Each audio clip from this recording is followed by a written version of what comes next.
How's everybody doing tonight?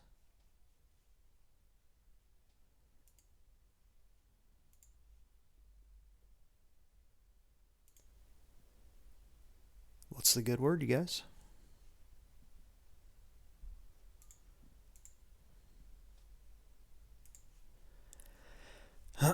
Give me just a second here.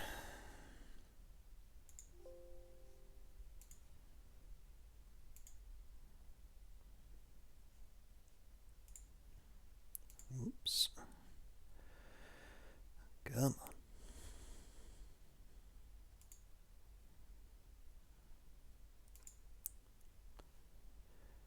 Do-do-do-do. All right. So, what's the good word, you guys? We've got Dungeons and Dragons Conquest of Nerath set up here for tonight. It's basically like a fantasy Axis and Allies kind of thing. And we're playing the Alliance game. We're gonna start with the short game and see how it feels at the end of that, and we might bump it up to the medium game. The short game ends when one alliance has 20 victory points combined. The medium game ends at 30 victory points. So we'll see how we're feeling once someone hits 20 victory points. And we'll just go from there. So, give me 1 second to figure out how many cards we start with and stuff. And then we will get into it.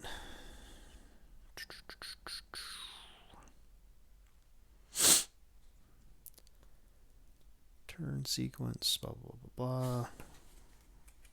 So, how's everybody out there doing tonight? We'll talk about how to play in just a second. It's pretty straightforward. So this is actually the first time I'm going to have played this. I got it in a trade right before COVID kind of shut down in-person gaming. And I've been meaning to to mess around with it ever since, but these cards form your hand. Okay. But I haven't gotten around to it, so here it is.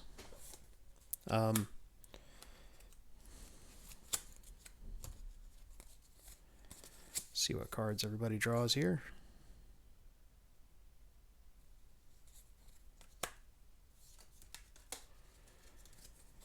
Do-do-do-do, do-do-do-do.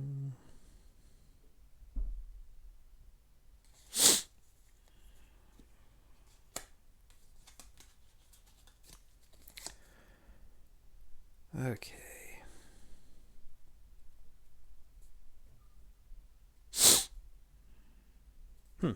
Alright, so we've got our starting hands of cards. And let's talk about how you play the game. Again, this is a victory point game. The way that you score victory points is conquering an enemy land space, conquering an enemy's capital, which is, it's a little hard to tell on the map. I did what I could to try to make it more legible, but like the colors on some of the pieces are a little blown out. Hopefully you can tell what's going on. But it's a little hard to tell, but like this right here is the red player's capital. It's where their little castle is. Confusingly, it's not where their only little castle is, but you know, each person has a one capital. That guy needs more stuff in his capital. Speaking of which, hopefully we got everything more or less set up right. The board has little like printed things on all the spaces showing where stuff starts. As you can see on the map, certain spaces are outlined in each player faction's colors.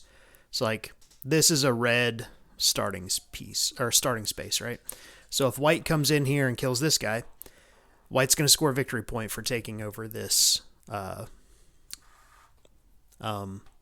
enemy land space. So white would get 1 point. They're 1/20th of the way to winning. Your income each round is also based on how many spaces you control. So basically, you want to kill the other guy and steal their land. I mean, it's pretty straightforward. You don't get a victory point for liberating your own land back. It does add to your and you don't make the other person lose a victory point. So, it's really about aggression as far as I can tell. Like, you want to get in there and steal people's stuff, but you don't necessarily need to like hold it, But we'll see how it plays out. There are also so it's 1 point for capturing a land space, 5 points for capturing someone's capital, or there's also this whole deck of treasure cards that you can get out of dungeons, and I believe they're worth anywhere from 1 to 3 victory points apiece, depending on what kind of treasure it is, basically. Get all my handfuls of dice out here. All right. So, we'll go over a couple of basics of how stuff's going to go, and then we're just going to start, basically.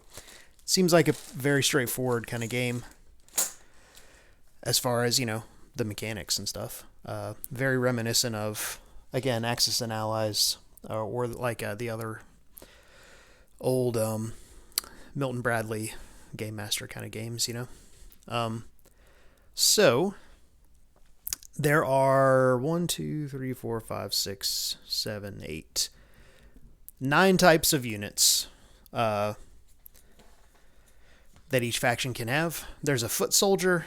Also, all the sculpts are different for everybody except for the boats and the storm elementals. So, but like the base size or shape is what is going to delineate it. So anywhere you see this like square base, that's a foot soldier, right? So there's foot soldiers. They cost 1. They roll a d6. They move 1 space. They're sort of like the peons, right? There's a siege engine. Where are they at? They're the catapults, like so. They cost 2. They roll a d8. They can move 1. If they attack, they roll 2 d8s instead of 1 d8. There are fighters. Look like this. They've got the sort of elongated hex base. They roll a d10, they move 2, they cost 2, and they are one of the 2 types of units that can explore dungeons, which is where you get treasure. So there's dungeons all around the map, right? There's the Tomb of Horrors right in the middle. The Temple of Elemental Evil is here somewhere, right there, I think. All kinds of good stuff. So warriors and wizards can explore dungeons. Speaking of which, wizards are the next thing. They have a movement of 2 and cost 3, roll a d10, and very importantly, they have first strike, which means they roll their attack dice before anything else in a battle, and if they hit anything, they do their damage before other stuff gets to attack. There are monsters, like this cool tree guy, for example. They cost 3, they roll a d12, and they move 2. Their special power is they can run amok, which means after they... hold on. Somewhere here. I thought it listed out what all these things are somewhere. But maybe I was wrong. Run amok basically means after they fight and win a battle, they can conquer an empty space that's next to it, so they can keep going and take over something else, basically. And what else do we got? There's castles. Everybody starts with 2. You've got 1 more you can build somewhere. Castles are where you can buy new units. They can be captured, is the trick. So, like, if the white guys came down and captured this space, they would kill all these guys, but this would become their castle, right? And they could reinforce from it then. So that would be Trixie. They roll a d20, so that seems good. There are also storm elementals, these whirlwind guys. They are flying units, which means they can move over other enemy units. Normally, like if this guy moved in here, he would have to stop. But a storm elemental could go 1, 2, and move over this guy because they're flying. They also have some special stuff in the water, like they roll extra attack dice and stuff. There are also dragons.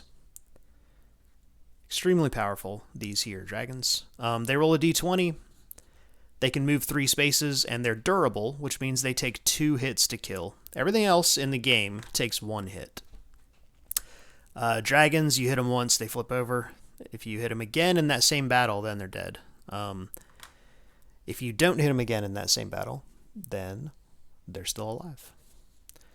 And there are warships, which can transport up to 2 land units across sea spaces.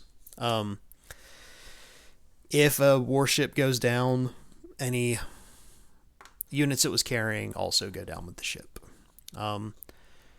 We'll talk more about the specifics of all that stuff, as it comes up. But basically, you want to get a big old army and go kill everybody else's stuff, as far as I can tell. So I've got the all the little player boards underneath the board here, but the board was too big to get them in the camera shot. But there's nothing super useful on them. But we do each also have event cards. So you start with 2, and you draw a new one at the beginning of your turn. And the turn order is black, yellow, red, white. And it's set. You just go around and around.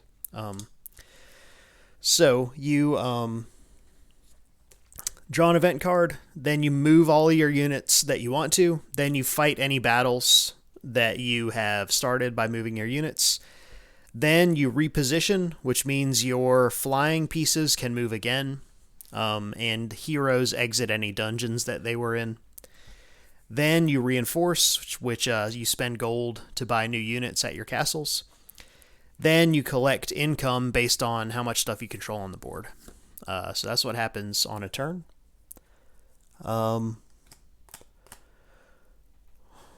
Hopefully, that'll make sense. So yeah, we're just going to get into it, I guess. So the black player's going first.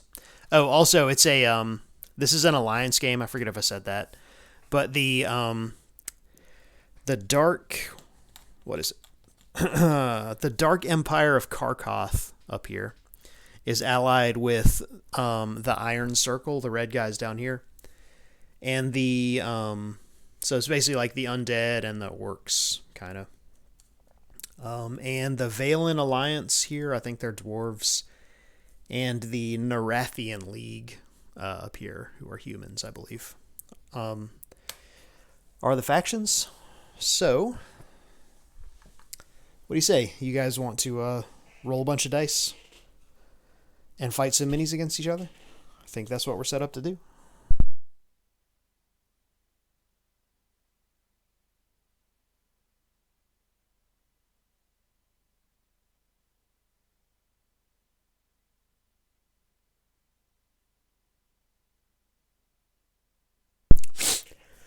And should mention also, before we get too far into it, we're using one house rule. This is a game that people love to house rule. The only one that seemed really essential is you're limited to the units that are in the box. The game actually comes with basically like tiddlywinks to indicate like stacks. So you could have like 1,000,000 dragons in one doom stack and like run it around the board and murder everything. My understanding is things are much better balanced if you limit it to the units that are in the box. So, like, there are only 4 dragons in the box for each faction, so you can't have more than that, right? So, feel free to throw any questions my way in the chat. But we're just going to start moving pieces and killing guys. What do you say? So, the black guys are up first. The Dark Empire of Karkoth. So, they've got 3 event cards. Let's see what they are. Animate Dead. Play after you conquer a land space by winning a battle on your turn. Add 3 Karkoth foot soldiers to the conquered space. Seems good. Necrotic Transformation. Play during your move step. Choose 1 enemy land space that contains an enemy foot soldier. Remove 1 enemy foot soldier from that space, then add 1 Karkoth fighter to it. This action triggers a battle if enemy pieces remain in the chosen space. Also seems good. And Lichdom. Play when a Karkoth wizard is destroyed. Add 1 Karkoth wizard to the Karkothi Throneholds, which I believe is their capital up there. And they've all got flavor text on them. The most powerful evil wizards make great sacrifices for eternal unlife. All right. I mean, those things all sound good. Turn guys into undead, etc., etc. So, what does Karkoth want to do, basically? I think they probably want to start by trying to wipe out the humans that are encroaching on their peninsula up top here in the northern corner. So, maybe we try to do that? Question mark, question mark. Welcome in, you guys. How are you doing tonight?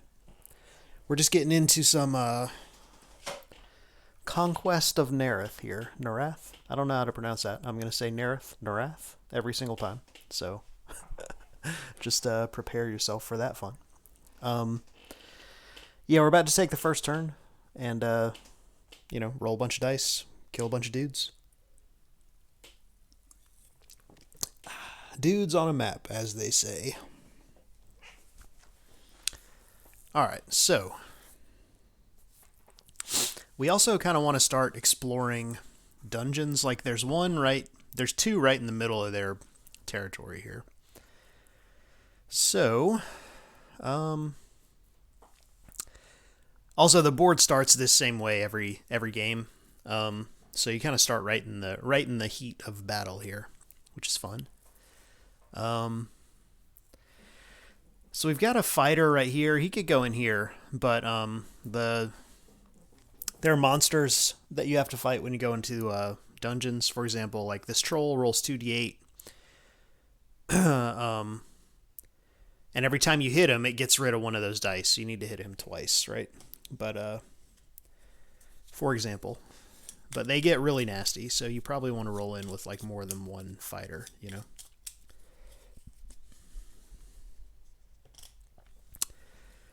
If at all possible. Like, I think wizards are the move for exploring dungeons. So,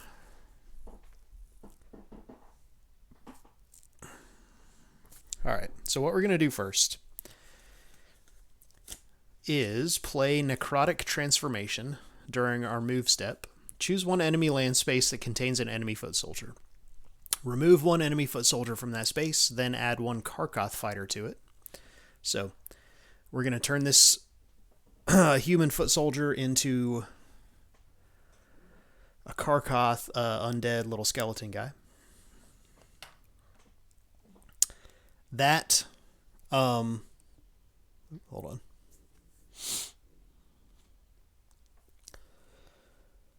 Blah, blah, blah, blah. I believe that conquers that space and gets us a victory point, but let me double check. And make sure we don't have to, like, actually win a battle. I'm going on the assumption that we have conquered that space. Sure seems like we did, you know. We turned that guy into our cool skeleton friend. Seems pretty territory conquering to me. Do-do-do-do-do.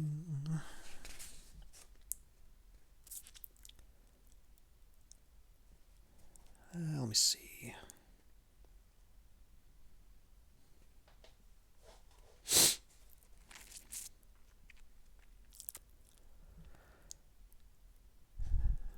Okay.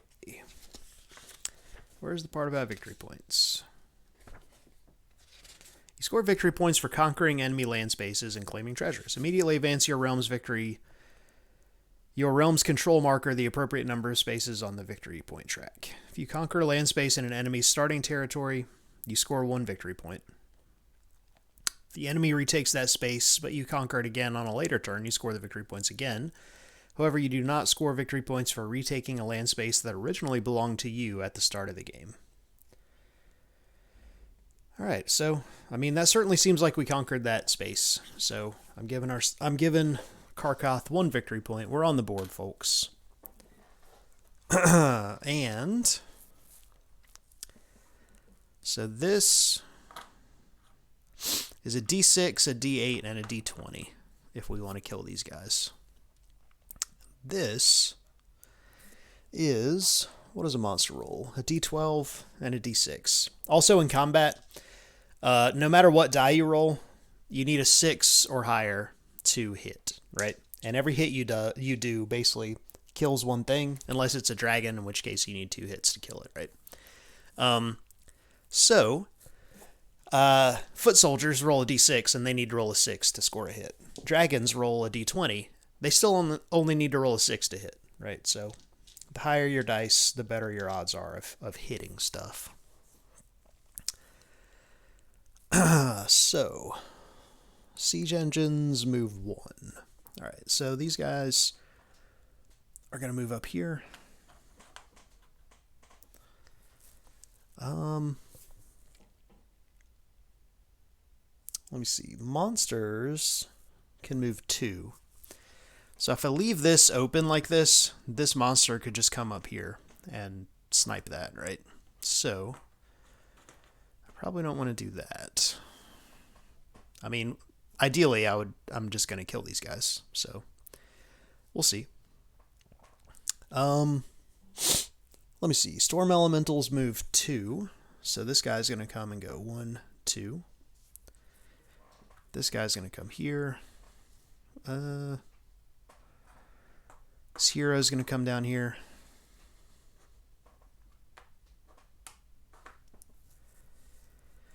What else? We got a dragon up here, so we'll probably get him in the action. They can move, what, 3, I think? Polly, how are you doing? We are just taking the first turn of Conquest of Nerath here, which is basically fantasy Axis and Allies. You know, whole bunch of minis, whole bunch of dice, trying to kill everybody.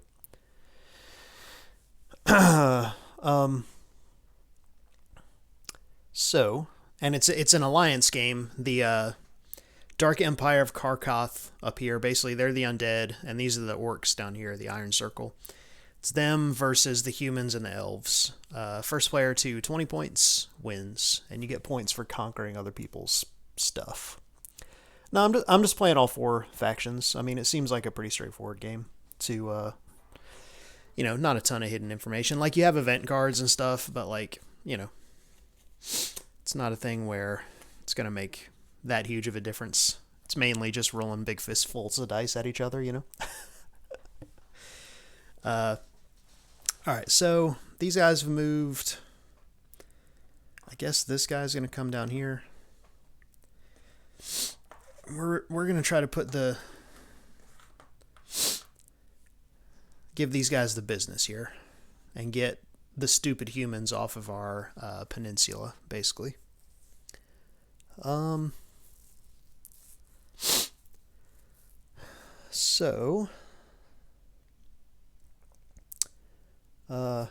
Sequence of play. Draw 1 event card, move, fight battles, reposition, reinforce. Okay, so we don't buy new units until the end of the turn. So, like, I would like to get these guys off of this island to come down here and help, get rid of the human scourge. But I don't have a boat. Actually, I do have a boat.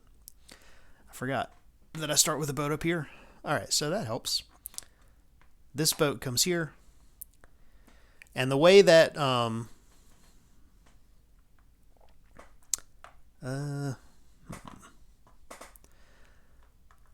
So the way sea movement works. Let me break out the rulebook here. And yeah, Polly, this is the first time I've actually played this game. I got it in a trade right before COVID, like shut down all gaming. So I haven't played it yet, but we're gonna play it out, see how it goes. Coastal spaces, warships can load land pieces, carry them through friendly sea spaces, and unload them in enemy or friendly coastal spaces. Okay.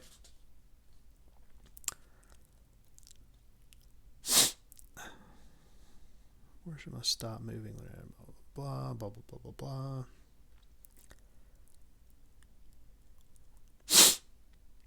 Transporting. Unloading, bridging, smooth before loading land, blah, blah, blah, blah. Okay. So, for these guys to get onto this boat, they have to start in a coastal space. They can't, like, move across a bunch of spaces and then jump onto a boat. But they can jump onto this boat right here, right? Each boat can carry up to 2 land units. And this boat's already moved twice now, right? But since it's basically forming a land bridge here, so these guys can immediately disembark over here onto this space. Just seems fine. Like I really want to get rid of this situation here this turn if at all possible, so they can't reinforce. But I don't think that's actually going to be possible, given the given what is on, basically given where my stuff started. I don't think we can get over there this turn, you know. All right, so everything up here is moved.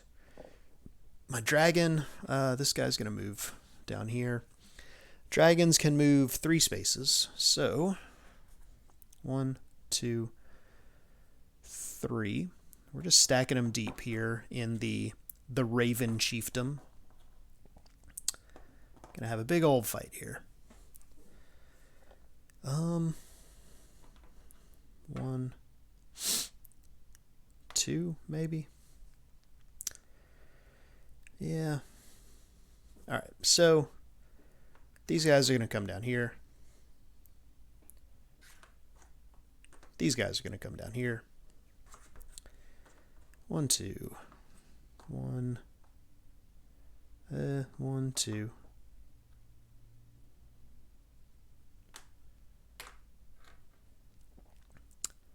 All right, so this guy's gonna get on this boat, come down here, and disembark into this space also. I'm sure I won't need to like defend any of this interior stuff. It's totally fine. All out offense is what we're going for here. Defense. Who needs it? Certainly not me. Certainly not me.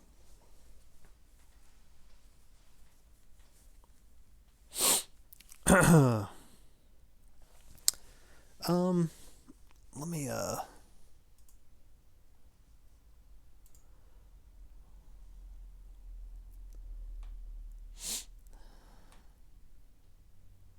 yeah, I think it's as good as it's going to get with this camera. Like as far as the focus goes, like the far corners just don't like to focus at the same time and like I've messed around with it.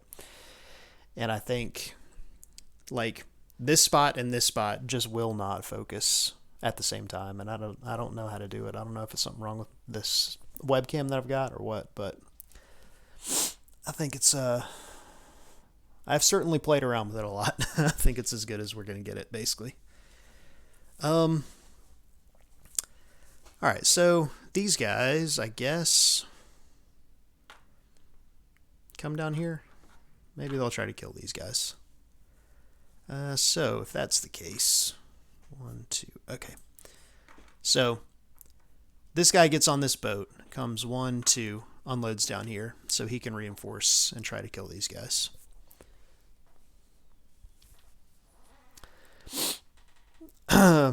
Yeah, but even so, like the same thing with the corners, top down. Like I don't know if it's something like a messed up bit with the lens on this camera or something, but I've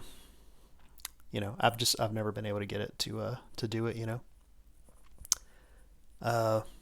Also, this board was a little too big to get a good shot of it top down,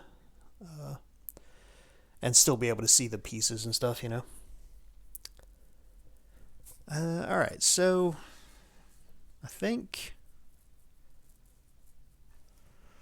I think that's everything that we can do basically. As far as the units that we have currently.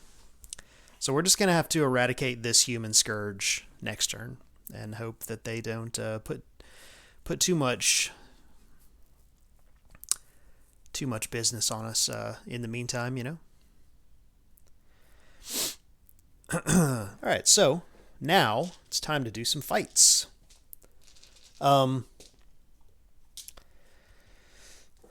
So, sea battles would happen first. We don't have any sea battles, right? So now we resolve land battles in the order of our choosing.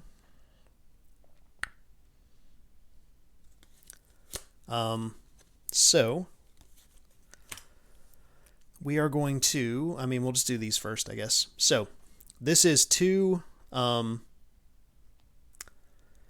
monsters and a foot soldier, which is going to give us 2 d12s and a d6.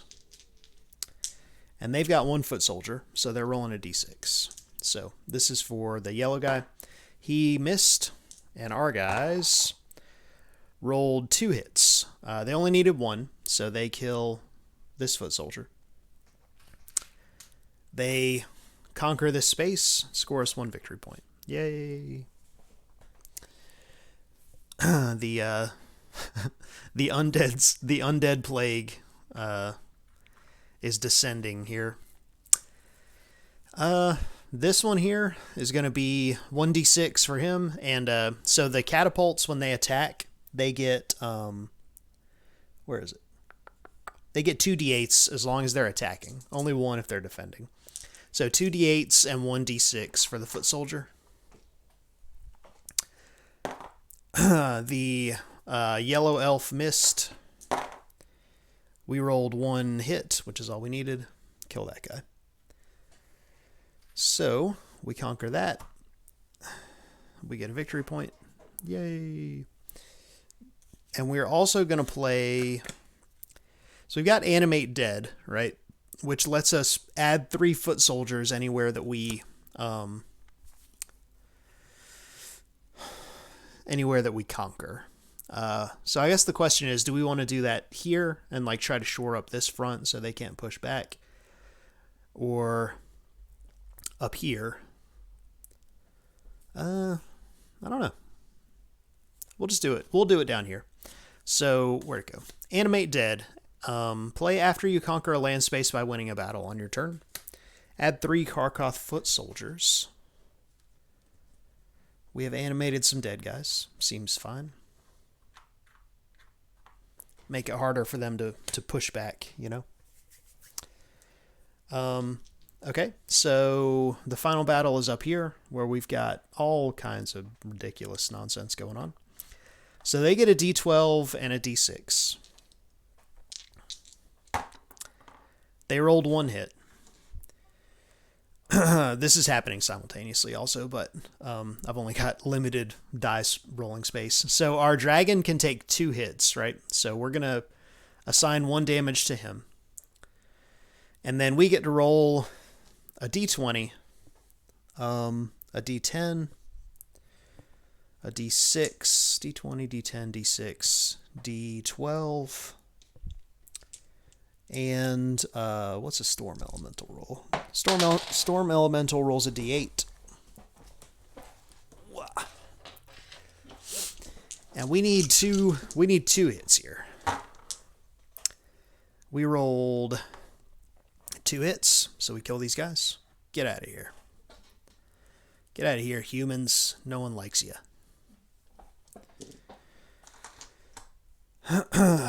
We have conquered this space. Our dragon heals back up.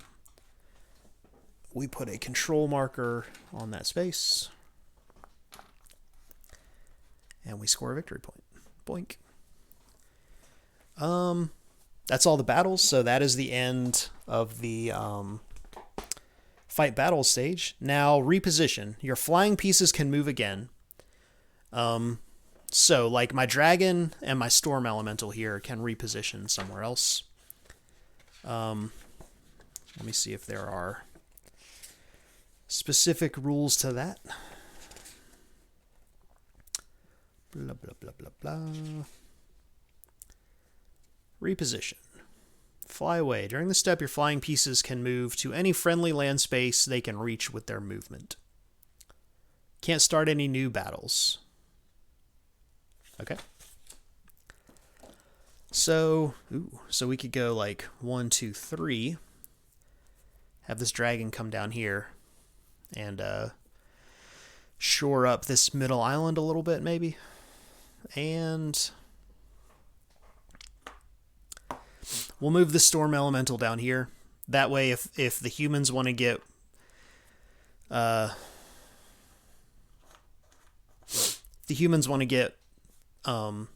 shady with it and try to like end around into our basically almost totally undefended flanks now, they would have to stop here, because you got to stop as soon as you move into a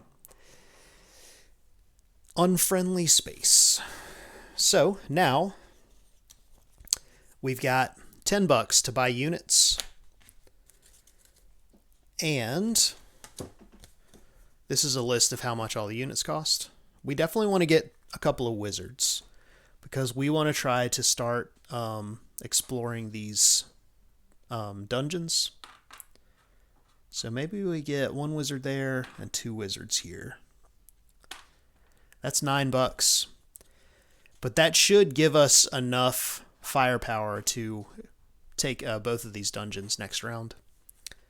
So that's wizards cost $3 each. So we've got $1 more.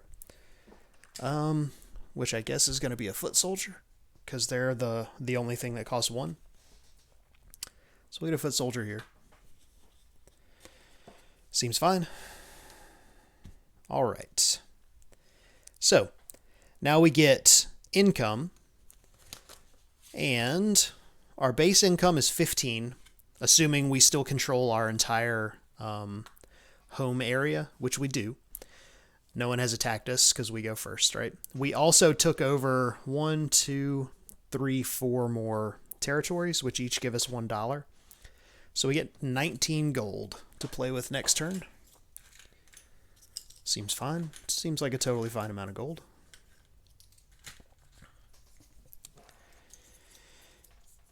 All right. We got 19 gold. So the Dark Empire of Karkoth has drawn first blood. And it is on to the Valen Alliance's turn here. So they draw a card. And the cards that they have are Summon Storm Elemental. It says play at the start of a battle that involves your pieces. Add 1 Valen Storm Elemental to the battle. Easy enough. Rage. Play at the start of a battle round. Valen fighters in the battle gain first strike until the battle ends, which means they get to roll their attacks first. So we've got 1 fighter here, 1 fighter here. So like we could probably put in some work with that. Oh, we've got a fighter here on this boat too. Ooh, speaking of which, I forgot to do this battle here. So maybe we'll get $1 more for the old Karkoth Empire. So before we get to Yellow's turn, we got to resolve this last battle. So there's a wizard here. Wizards get to roll their attack first. So the wizard's going to roll this d10. They missed. Wink wonk. Now we get 2 d6s for Karkoth and a d8 and a d6 for the elves. The elves missed, and Karkoth missed. Okay, so now we get another round of combat.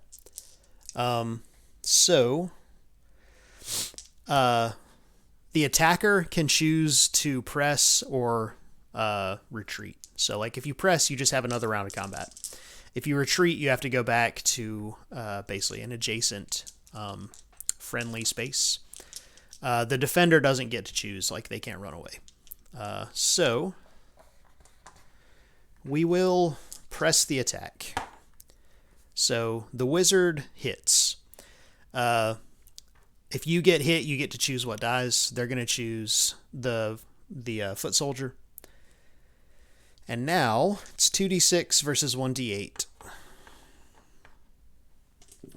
Karkoth misses.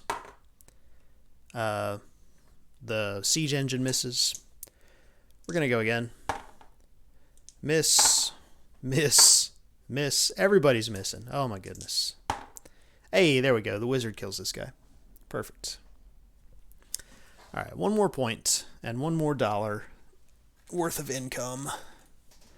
Having remembered to actually resolve all the battles. All right, so yeah, that's the basic flow of the game. It's just we're just going to keep doing that for everybody until someone wins. So now it's yellow's turn. And yellow has cards that summon guys into a battle and a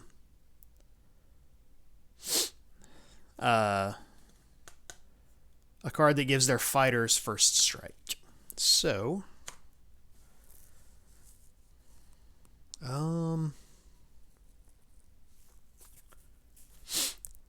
there's what am I trying to say? A dungeon right here, right? So like I could send these guys over into that dungeon, but I feel like that is leaving not enough stuff to fight here. So maybe we worry about dungeons next round and try to like kill some of these guys first. They've also got a mess of stuff down here, which we should probably try to take advantage of. So they got pushed off the peninsula or the island here, and I don't know that they're going to be able to get a foothold back on it. So maybe they worry about that later. 1, 2, 1, 2, 3. 1, 2, 3. Okay, so it's just our fighting stuff, I guess. So the trick now is like this. This is a yellow starting space, right? So even if yellow comes up here and kills all these guys and liberates this land, they do not get a victory point for taking this back. You only get a victory point for conquering other people's lands.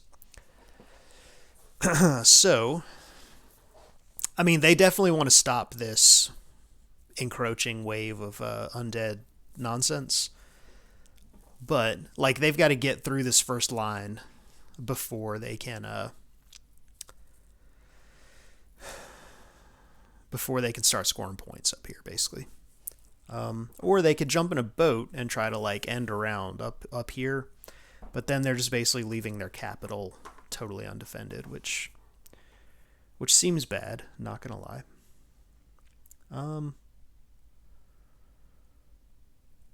So I mean, I think there's nothing for it but to get in there, you know. Nothing for it but to get in there. Get in there and do some work. 1, 2, 3. We're sending everything we got here.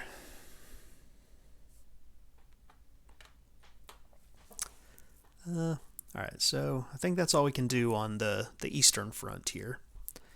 Like I could send this fighter over here too. 1, 2. Like he could dump out here, but he might come over this way instead. So let's see what we got going on down here in the Emerald Blade Barony and the Duchy of Solandir. What do we have going on down here?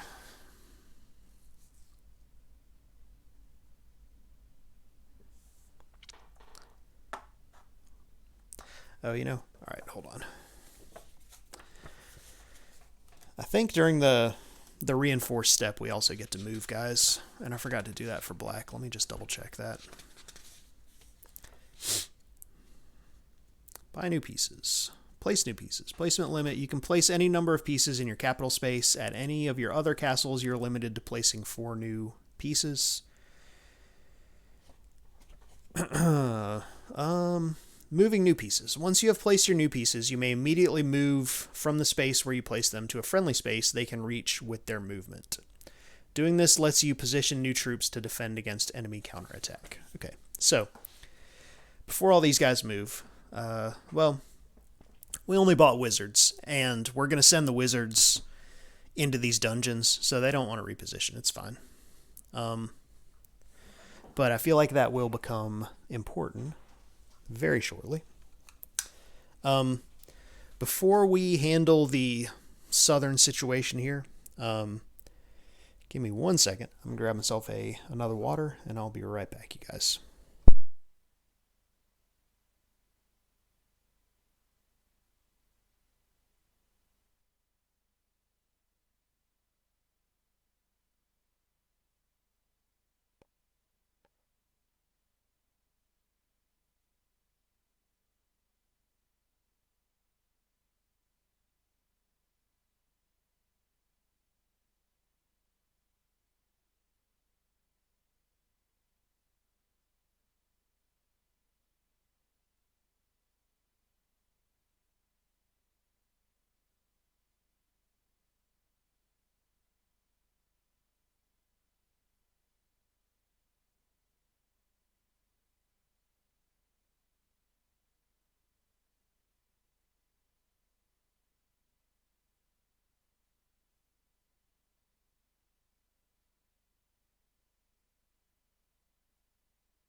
All right. Crisp, refreshing seltzer water in hand. We're back. We're back for the Elvish counterattack.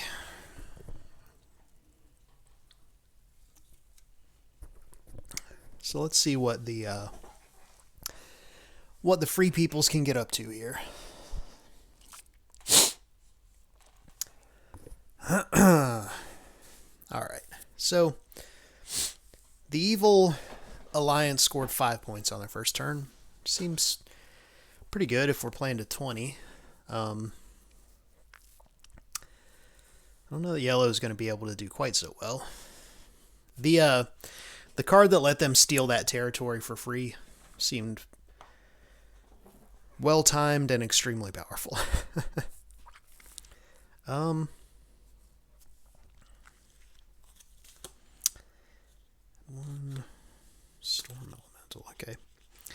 So we might be able to push back onto this island here, because we've got cards that let us summon a Storm Elemental and give our fighter first strike. So the fighter would be able to have first strike just like the wizard. So we could get 2 Storm Elementals and a fighter in here, which feels like a pretty good expeditionary force. But again, I just don't know how much it's worth trying to take back, take back what we lost, because we don't get victory points for it, So that's one thing I don't really know about how this game plays out. But we're just going to do what we can, We're just going to do what we can. That's all you can do. Boats can move 2. So 1, 2. So this guy, our boats can't really do much to help us here. 1. Like, these guys could come up here and attack these guys, but that's like a wizard. I feel like the wizard's going to put in work if we try to come up there and do that. So maybe we just press west instead. Try to have a little pincer going on with the humans here.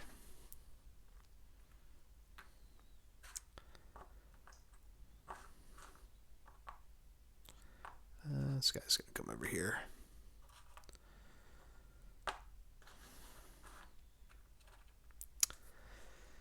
And let me see. Our Storm Elemental is going to come up here.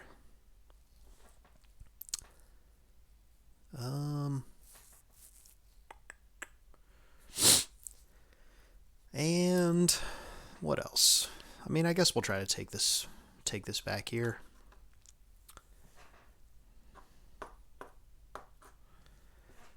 I mean, we might as well. It's not going to do us any good to leave it in the hands of the dread undead army, I think that is basically everything we got.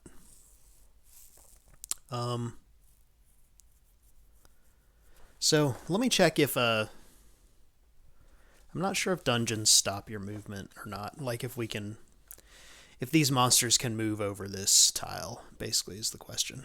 Because that might actually be not great if they can. Although, we are going to get to reinforce before they get to go again. But it is still a question that I would like to know the answer of. Blah, blah, blah, blah, blah. Blah, blah, blah, blah, blah.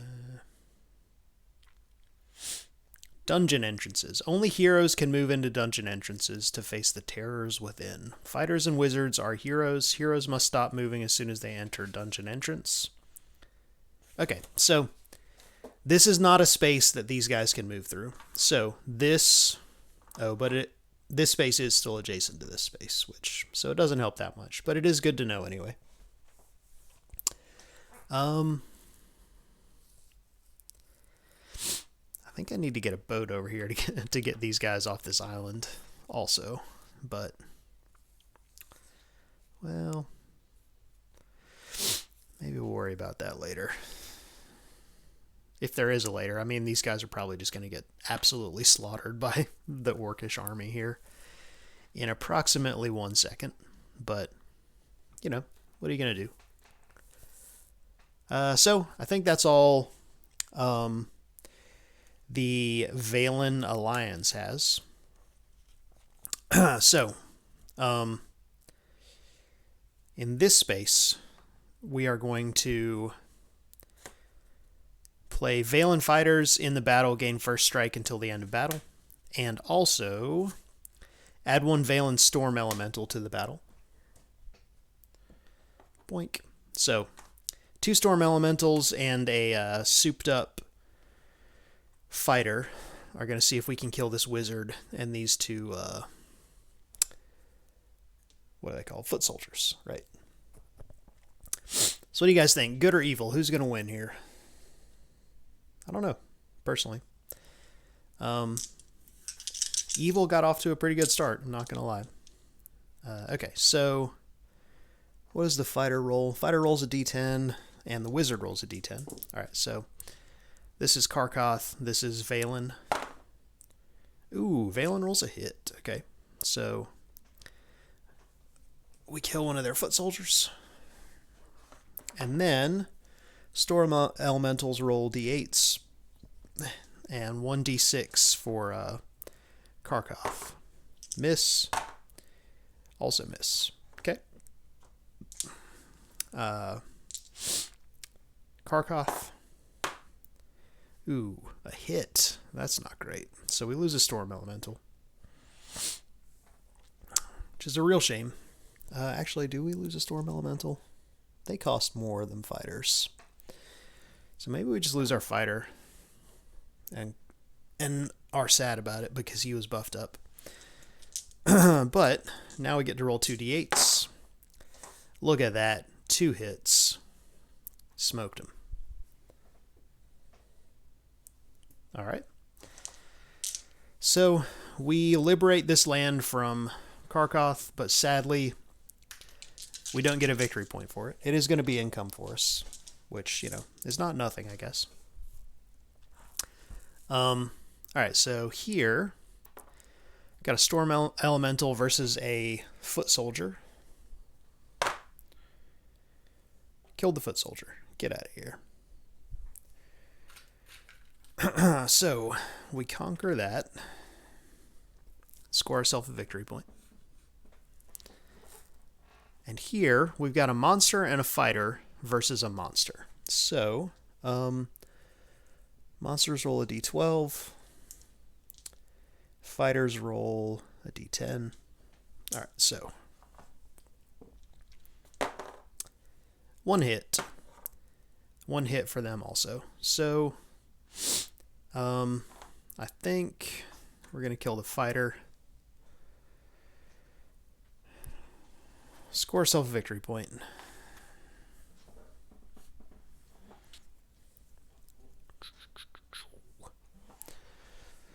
Those monsters are tough. And here we've got an attacking siege engine, which rolls 2d8, and 3 foot soldiers versus 2 foot soldiers. So this is the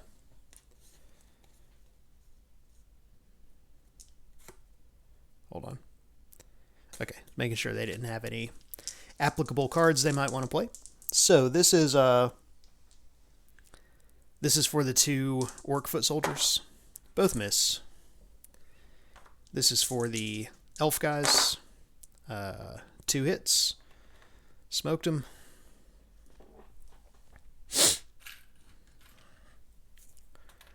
Take that over. Score a victory point. And that's all the battles, right? I think it is. Okay. So now we can reposition. Oh no, it's not all the battles. We got this big old battle over here. So let's do that first off. Okay, so there's one wizard here, so he's gonna roll first. He missed. He's sad about it. Then we've got a dragon, an attacking siege engine, a fighter, and a monster, and a foot soldier. So many things. So, oh, only 2 hits. So 2 hits for the elves. It's gonna kill 2 foot soldiers, but before that, they get to attack. So foot soldier, foot soldier, foot soldier, foot soldier, catapult. So 4d6s and a d8. 2 hits. Okay. So we kill this foot soldier.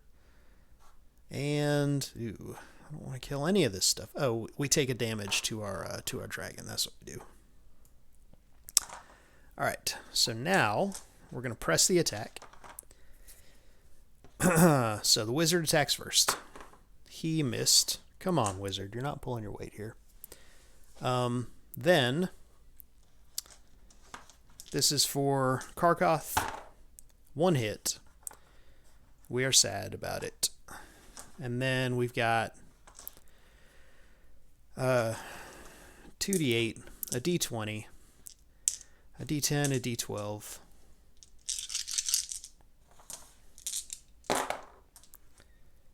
Oh, only one hit. Jeez, man.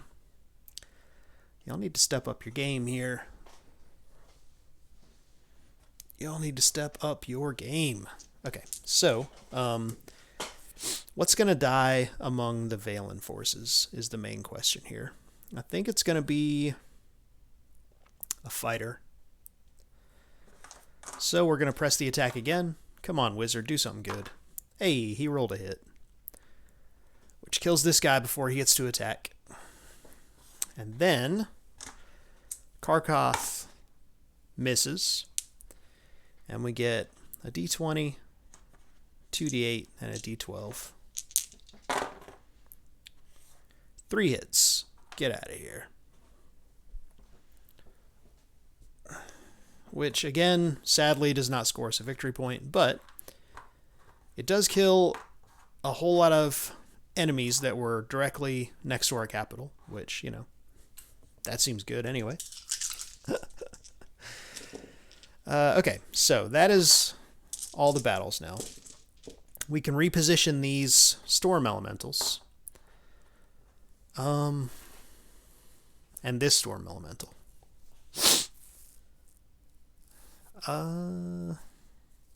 Do we want to, though, is the question. I feel like this guy's just going to get annihilated if he stays there. But also,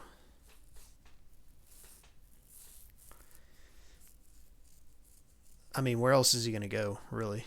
I guess he can fall back here. I mean, if he stays there, then they at least have to fight, right? So maybe he stays there, and he can maybe kill something. These guys, however, maybe they come over here, form a blocking line for any like boat-based shenanigans that might want to happen here, and that way they can come over here and reinforce next round also. This dragon's going to fall back here. All right, so now we get some amount of money. Our base income is before that. Before that, we've got $11 to spend on new units. So let's buy some new units. $11. 2 wizards here. They can come down here, maybe. 3 wizards? Question mark, question mark. 9. 3 wizards and a fighter? Question mark. Like, probably we need some reinforcements down here, right? So maybe 2 wizards here and 1 wizard there. For $9. Leaving us $2. What's $2 get us these days? A siege engine or a fighter is what $2 gets us. So we'll choose a fighter, and we'll put him down here because we've got this dragon over here to sort of shore up this stuff. Now those guys get to move, so wizards are going to come here. Fighter's going to come up here, I guess. And this wizard's going to come up here. So I have a strong suspicion that these guys are going to try to do some business down here. So, actually, these guys were here, so they can go 1, 2, 3. And get in here. Try to, because like if they come here and conquer our capital, it's 5 points, and that's going to be real real nasty if they do that. All right, so now we get money. Our base income is 13 plus 1, 2, 3. 13, 14, 15, 16 minus 1. So 15 bucks. That's what we get for next turn. Seems fine. Onward to the Iron Circle. They draw a card. It says play immediately. Steal 2 gold from one enemy realm's treasury. All right. Sure. Why not? They're going to steal it from the yellow player. Because why wouldn't you, I guess?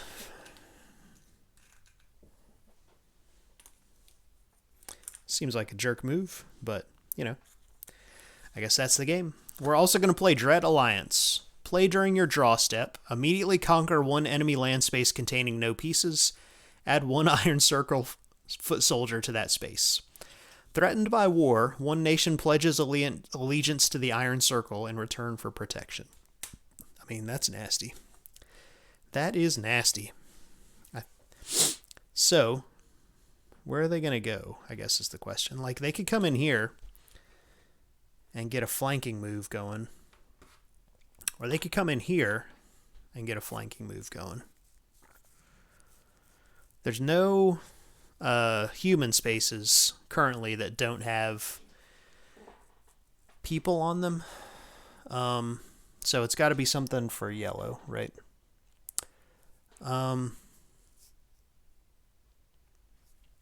So yeah, they're going to come here and conquer that. See if we can get a pincer move going here, which gets a victory point for the Evil Alliance. Okay. And now they're going to put in some work, I guess. I think step 1 is going to be all these guys are going to attack these humans. Try to wipe the good alliance off of the 1, 2, 3 off of this central island here. Seems like a plan.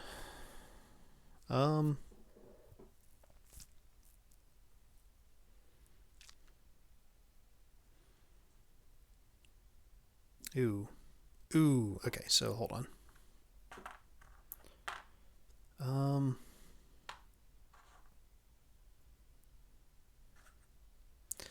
These guys are going to have stayed here because I just reassessed the board, and these guys can just get on this boat right here and roll right over here and steal our castle. Seems bad, so we're going to leave some defenses there.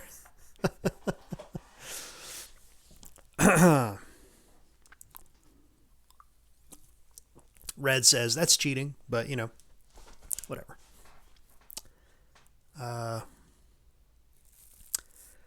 Assessing the board, etc.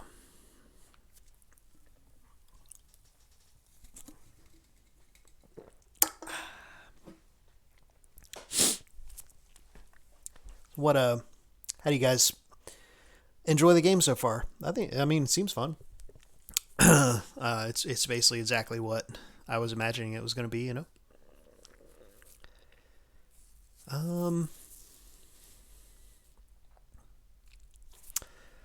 Alright, I mean, we're just pushing north with a lot of these guys, you know? These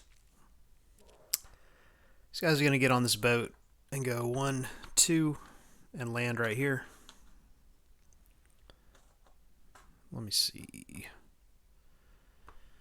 1, 2, 1, 1.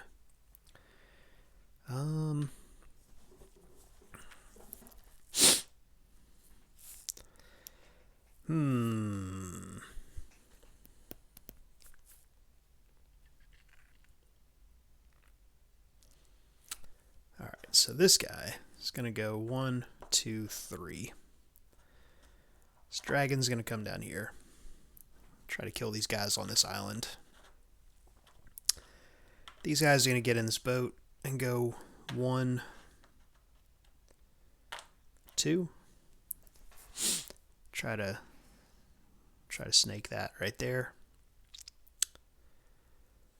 And kind of feel like we need to try to put in work on these humans because they're about to go, you know. So 1, 2, 1. That's not great. That's not great.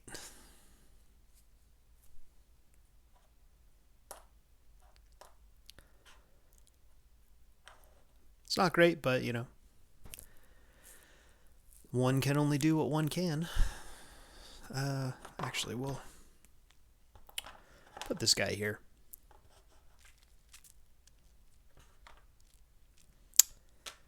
I guess the question is, can a dragon kill those two guys by himself? Which I feel like that's actually a pretty big gamble. So maybe we just let those guys roll, because he doesn't have any boats anywhere near here, so I'm not that worried about them hanging out there. So maybe we just this guy's here. 1, 2, 3. He's flying, so he doesn't have to stop where enemy guys are.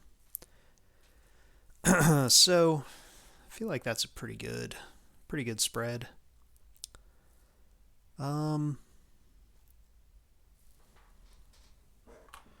Oof, this guy is just a sacrificial lamb up here in Sarthel. But, you know, what are you going to do? Alright, so I think that looks pretty good for red. Try to kill some of these guys, you know? Alright, so do some battles now. Excuse me. So up here, there's one foot soldier for the humans. Oh my goodness, he rolled a hit. Truly a valiant foot soldier. 3 foot soldiers and a monster for what are their names? The Iron Circle. We rolled a hit. So we kill this guy.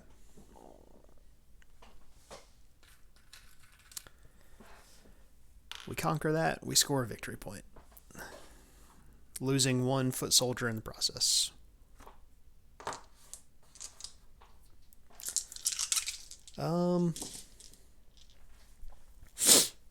Now, we'll do this single foot soldier here. So it's a D... What is Storm Elemental? D8 versus a D6. Killed him. Easy enough.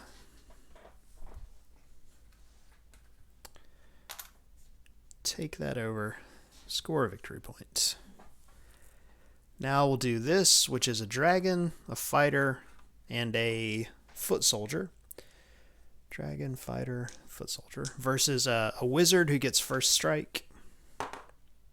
He hit. Sad. So not a foot soldier. And then a foot soldier and a siege engine. Okay. So, oh, actually, hold on. I forgot that dragons can take 1 hit, so this guy takes a damage instead. And then that foot soldier is still there. Oh my goodness, 3 hits. Incredible. So these guys need to do some damage before they die, basically. They missed, so all 3 of these guys die. In 1 fell swoop. Put in some work on them.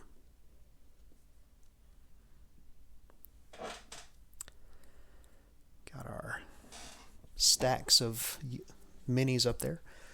Man, that was some good attacking on their part. Our dragon heals up. We score a victory point. And then we've got this mess up here. So, there's one wizard. He gets a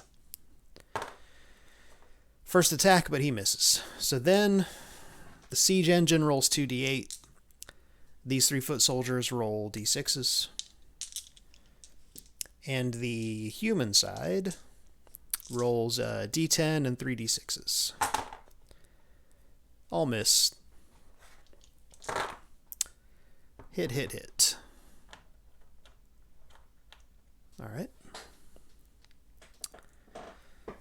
I think we're going to go ahead and press the attack there. I'm sure everyone's shocked. No one saw it coming. All right, so miss with the first attack. And then one hit and a miss from the fighter as he dies. One victory point.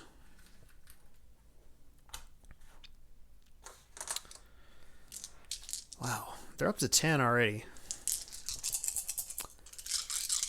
Which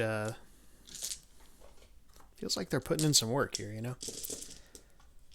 Okay, so that's all the battles. So now we can reposition. I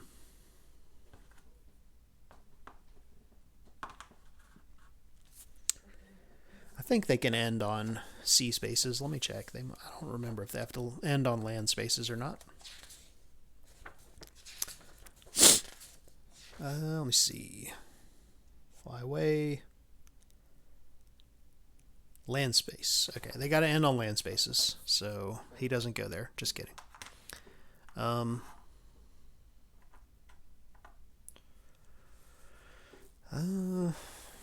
Where does he go? 1, 2, 3. Yeah, he'll come up here.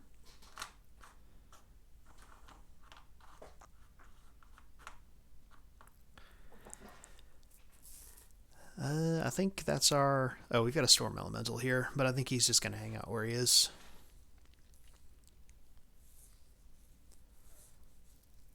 Does he hang out where he is? I think he does. Okay, so now we've got $14 to play with because we stole some money. Right? Yeah. So, $14. What's that get us? I feel like it definitely gets us a dragon for 5. We got $9 left. So, dragon. A couple of wizards.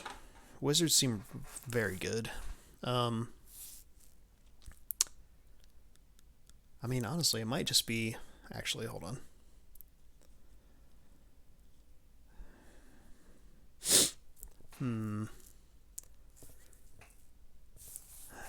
So, dragon, 2 wizards. What's a boat cost? A boat costs 2. Because, like, if I reinforce here, I need to be able to get them up to the front here, basically, you know? Or if I reinforce down here, because I've got 1 boat, which isn't really doing that much, you know? Because I would really like to have foot soldiers around to be able to soak up hits a little bit, you know?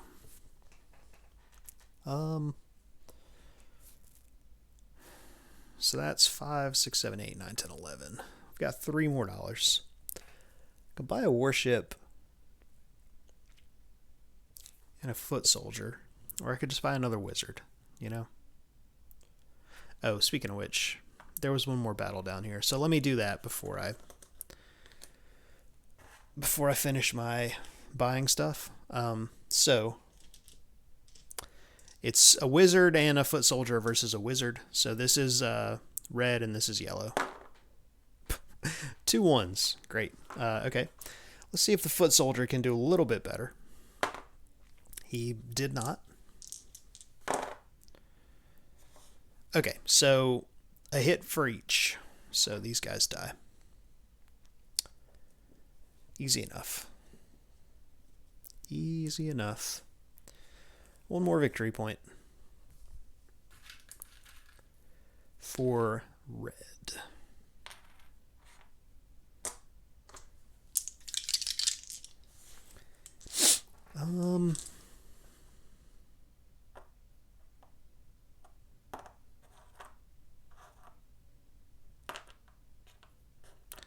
Oh, wow, there were 2 more fights. I forgot this one, too. These guys were attacking this Storm Elemental. Okay. So, it's 2d8 and 2d6 versus 1d8. Miss. Hit. They don't get a victory point for that one, but, you know, it's fine. Okay.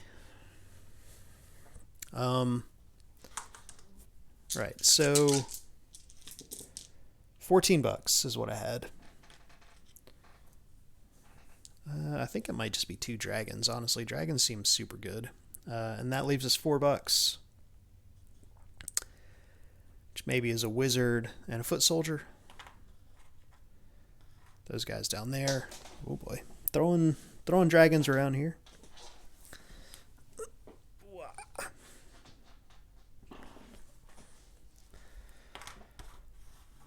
A dragon and a dragon. Okay. Seems alright. See what we can get into here. And then these guys can reposition also. So this guy will come here. These guys will come here.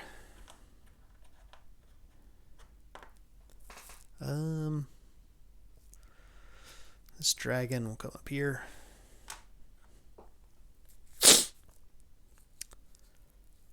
And that's it for red. Okay, so they spent all their money. Now they get money. Their base income is 13. Minus 2 for these 2 lands that they don't control. So 11 plus 1, 2, 3, 4, 5. 16 is what it looks like. Oop. 17 for that one. Forgot that one. Okay. Seems fine. Onward to the human player's turn. They draw a card. Let's see what cards they got.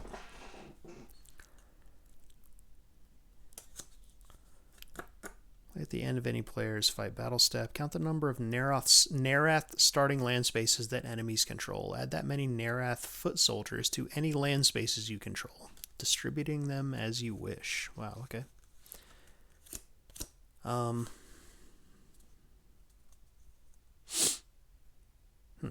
right.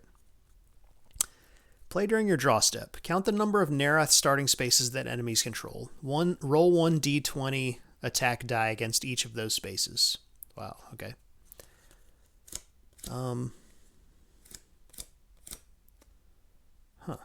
Interesting. All right. So what's the human player going to do? Because they have got a bad situation going on. Like, this right here is so bad. But I don't know what they can, like, do about it, really. Well, I know what they can do about it. They can just go up there and try to kill those guys, which is what they're going to do. 1, 2.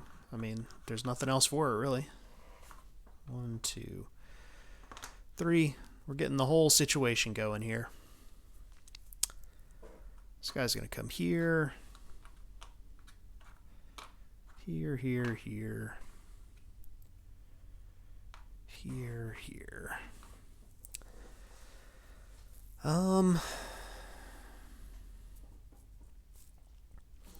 And they're going to go ahead and play this Popular Uprising, which lets them roll 1d20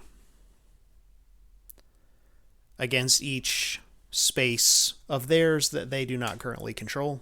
So this one, it doesn't matter because there's dragons here. One of them just takes the hit. This one, we got a hit, kills a foot soldier. This one, we got a hit, kills a foot soldier. This one, we missed. That's sad. This one, We got a hit, kills a foot soldier. This one. Got a hit, kills a storm elemental. I mean, that's pretty good. Is that all? Oh, this one also. 15. It kills a monster or a fighter. So we're going to kill a fighter. Which seems pretty good. I think that's all the free attacks we get to do.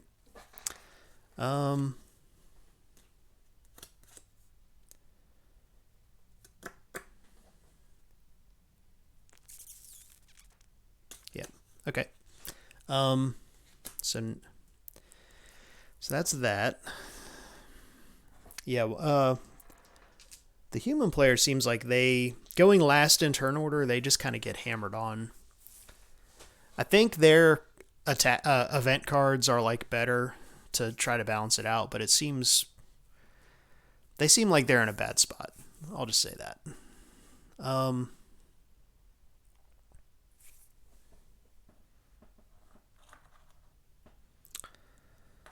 I think we're gonna try to kill this monster. 1, 2, 3. Maybe this guy comes up here instead. Try to get a victory point. Because that's only going to score them 2 points, even if they successfully do the battles that they're going to do right now. Because they're going to take over this space and liberate that space. But, like, that's going to put them at 5 and the evil players at 11. Which seems kind of brutal, to be honest. But yeah, that's how it's gonna go, I guess. All right, so we'll do this big one last. We're gonna do this one, which is a monster versus a foot soldier. Miss. Hit. Get out of here, foot soldier.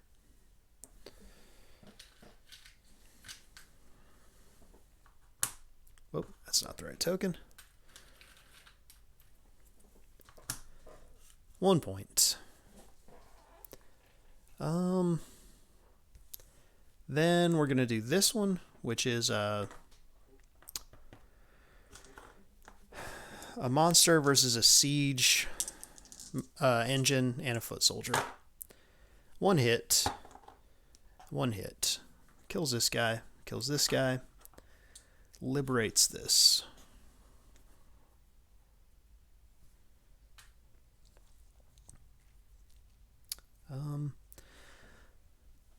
Oh, and you know what? I don't actually know. Like, I rolled a free attack against this space and killed the guy out of it. So I don't know if that liberates that space. I'm guessing it does. But let me check. I don't know if there has to be an enemy in there to actually, like, control that space. You know what I mean? So we'll check that out real quick. Blah, blah, blah, blah, blah. Land spaces. Whether space is friendly or enemy depends on who controls it. A land space's controller is the realm whose piece occupies that space, or who has a control marker in it if it contains no pieces. If no enemy controls a realm starting land space, the space is controlled by that realm. I'm going to say... I don't know that answers that, but I'm going to say that killing that guy got us that back because, I mean, we attacked him and killed him, so, you know. Okay, so we're going to need some serious reinforcements here because this situation is nasty right here.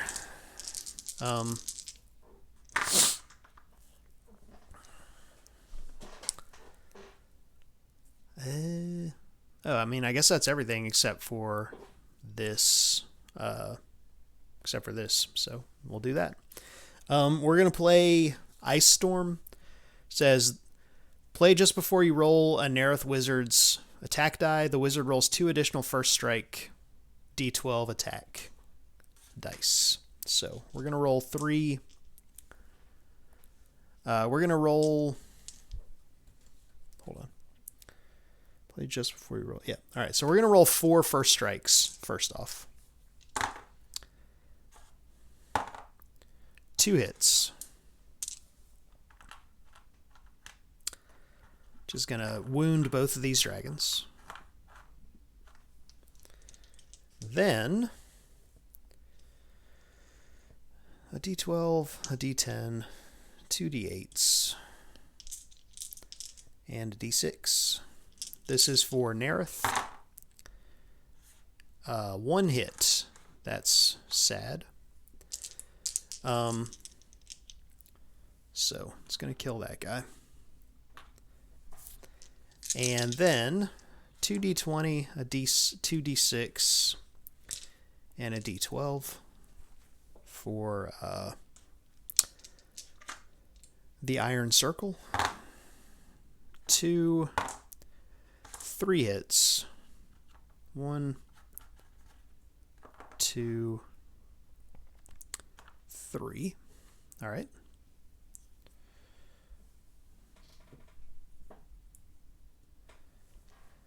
Okay, so now 2 first strikes for the wizards. 1 hit kills this foot soldier.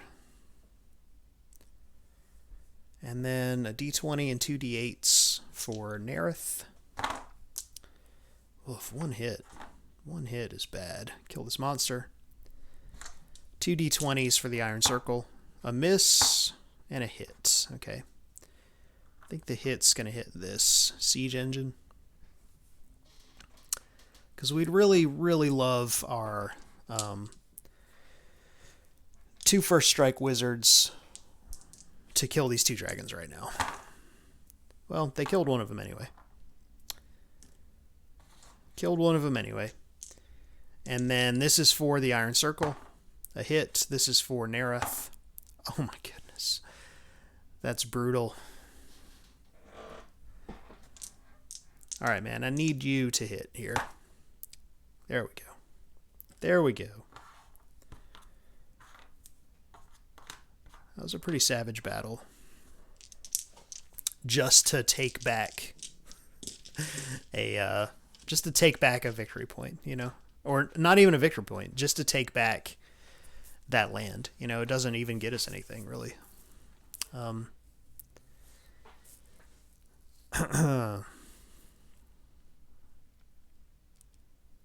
Oof. Yeah. All right, so this... yeah. That's brutal, man. The humans are in a real rough position in this game. Okay, so now we've got Legacy of Nerath, which says, count the number of Nerath starting land spaces that enemies control. Add that many foot soldiers to any land spaces you control, distributing them as you wish. So it's 1, 2, 3, 4. So we have 4 free foot soldiers. 1, 2.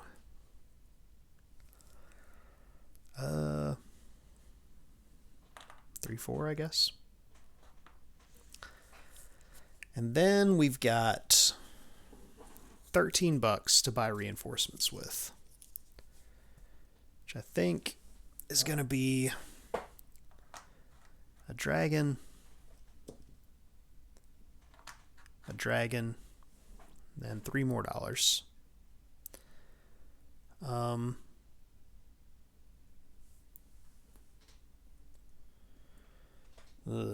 3 more dollars, huh? Also, maybe this, well, this dragon's gonna come here also. $3 more. Woof. No, dragon will stay there. It's fine. I think this White Raven chiefdom might just be done, which is yeah, I don't know how the humans like make stuff happen here. It seems like they're just gonna get stomped on, you know. We got $3 more. What's $3 more by? 3 foot soldiers or a fighter and a foot soldier? We'll put a fighter here. This guy's going to move down here. And we'll put a foot soldier over here.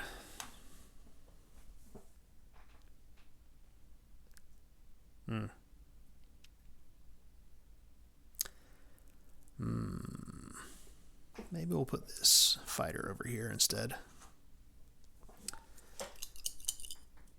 Ooh, we had a fight over here also. Haha. Alright, so it was a D8 versus a D6, basically.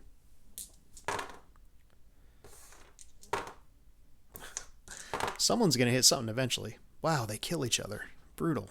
Okay. Well, that is not how we wanted that to play out. Because now, even though I killed everybody in there, I've got to have someone survive there to take over the territory. So that's sad. All right, so let's count our income. Our base income is 14. Minus 1, 2, 1, 2, 3. There was a fourth one somewhere. Well, maybe it's just minus 3. Okay. So that's 11 plus 1. So they get $12.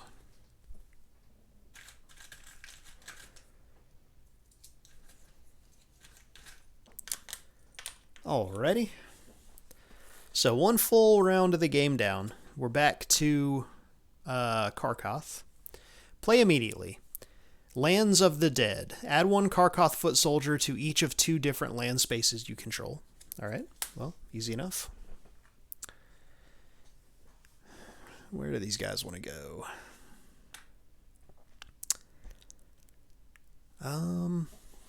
Right there, and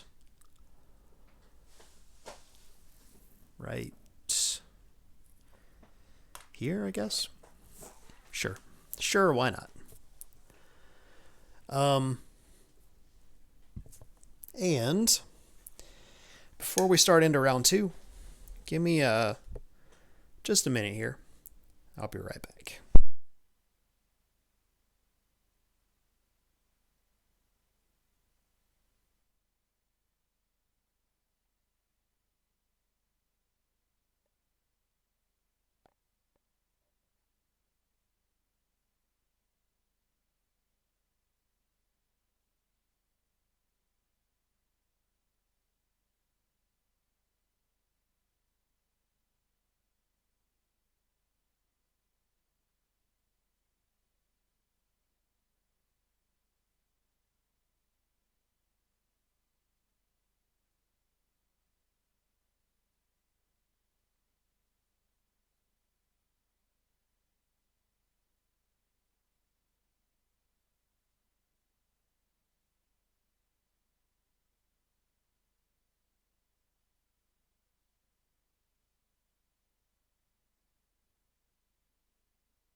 All right.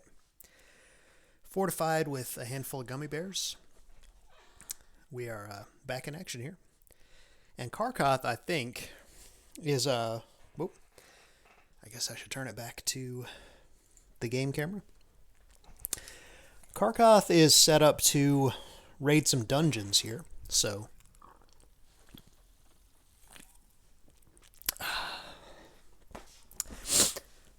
so let's do that. This got a little spicy, but I think if we can eradicate this stronghold here and take this castle, I think the human player is going to be in real rough shape. So I think we just go all in on it.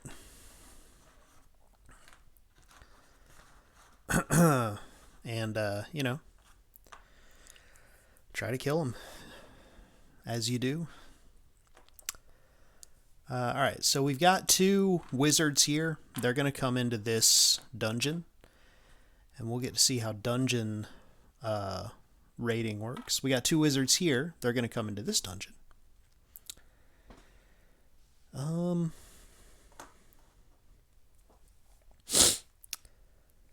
think these guys... So here's the question, right? This is a wizard, a monster, and a siege engine. We've got 2 monsters, a fighter, and 2 foot soldiers. So, like, they could try to push down here and take out all of this mess before they can, before yellow can get this I'm not trying to say. Get this reinforced before their next turn, right? But a dragon and a wizard and 2 storm elementals is pretty gnarly. But I think if we can get in there and kill these guys, that's going to put a bad... Like, it's going to cut these guys off from reinforcements. And also, you know... I don't know what the is, but I feel like it would be good anyway. I just don't know if this force can take these guys or not.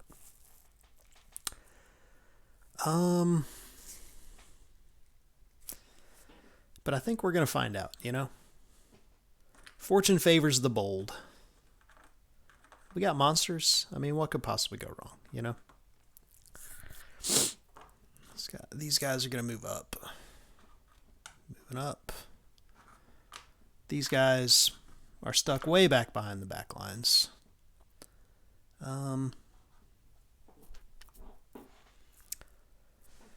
So, I think that's basically all Black's got. So, first off, we're going to do these dungeons. So, you flip this over, and there's an ogre in there that rolls 2d8s. So you have to hit this guy twice. Every time you hit him, he loses one of his attack dice. But we've got 2 wizards in there, and they still get first strike. So we rolled 2 hits. We killed the ogre. Easy peasy. Which gets us a treasure. So we draw a treasure, and the treasure we drew is Holy Avenger. Play at any time. Once per battle, you can re-roll 1 missed fighter attack roll. Okay. It also gets us 1 victory point, which seems good. Now we're going to do the same thing over here. In the Vault of the Drow. So that ogre was in the Temple of Elemental Evil. Now we're going into the Vault of the Drow. And there is a Medusa in there who also has first strike. And rolls a d20. Okay. So, 3 5s. Everybody missed. Wow. Okay. Everybody missed again. Wow, we're rolling low here. All right, 1 hit and 1 hit. So Medusa only takes 1 hit, so we kill her, but she kills one of our wizards. I mean, it's fine. Sometimes you gotta buy new wizards, you know? When we kill her, we get +1 gold.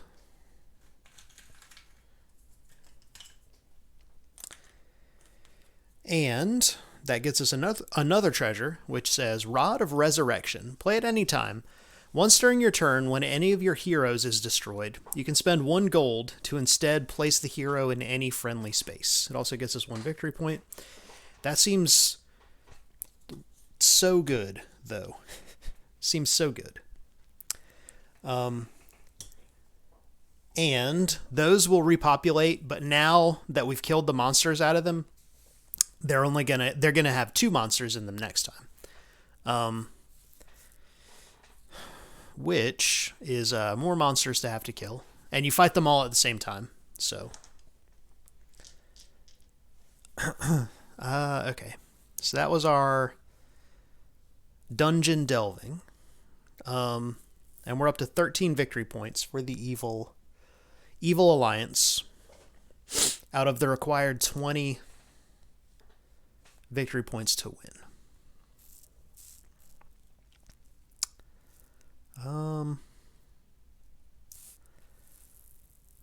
So 1, 2, 3. All right. So we're gonna fight down here first. There's a wizard here, so they get first strike. They hit us. Kill a foot soldier. Then 2d12, a d10, and a d6 for black, and a d20, 2d8, and a d6 for the elves.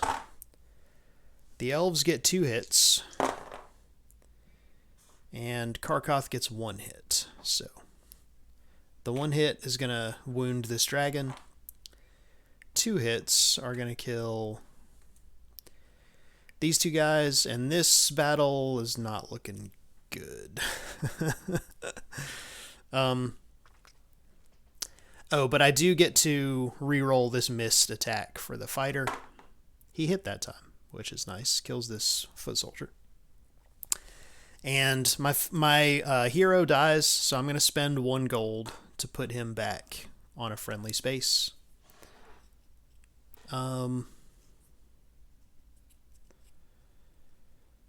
Yeah, put him back on a friendly space for 1 gold, using my Rod of Resurrection. So there's 2 monsters left here, and I think they have seen the writing on the wall here, and they're going to retreat, having noticed that they are no match for storm elementals and wizards and dragons and whatnot. It went poorly for them. So now, what's next? What's next is this whole nasty situation up here. So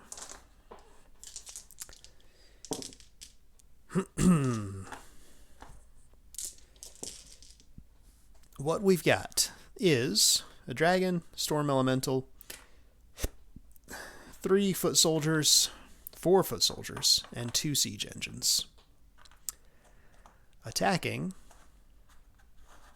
a dragon, a castle, 3 foot soldiers, and a fighter. Okay? So no one has first strike here. So over here we get a d20, 4 d8s, 5 d8s actually, and 4 d6s. Oh. All right, so we're going to roll all of this and then roll 1 more d8. 1. Wow, only 2 hits, huh? 3 hits. Okay.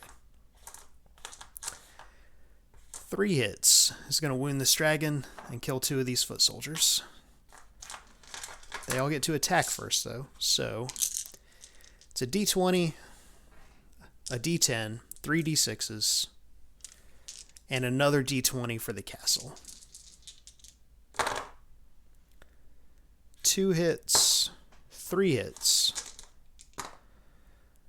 Wounds a dragon and kills 2 foot soldiers. These guys die. So now it's 5d8s. That's what I'm talking about.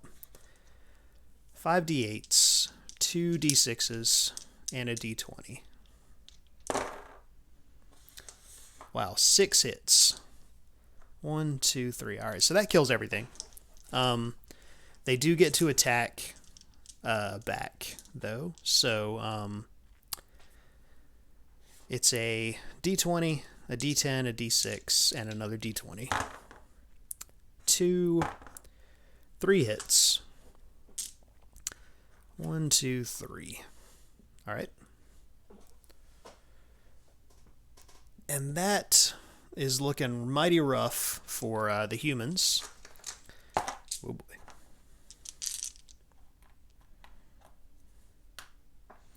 Yeah, looking rough for the humans here, because all this stuff dies.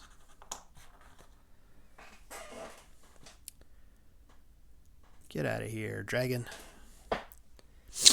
And we get to take over that castle, which you love to see if you're Karkoth. So we put this right on top to show that we own this castle now. Like a cool guy. We get 1 victory point. And we can't reinforce at this castle on this turn, but starting on the next turn, we will be able to reinforce at this castle.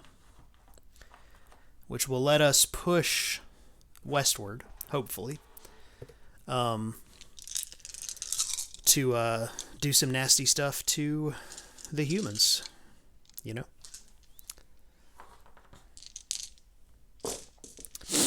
So I think that's everything for the Karkoth player, right? So now we redeploy. 1,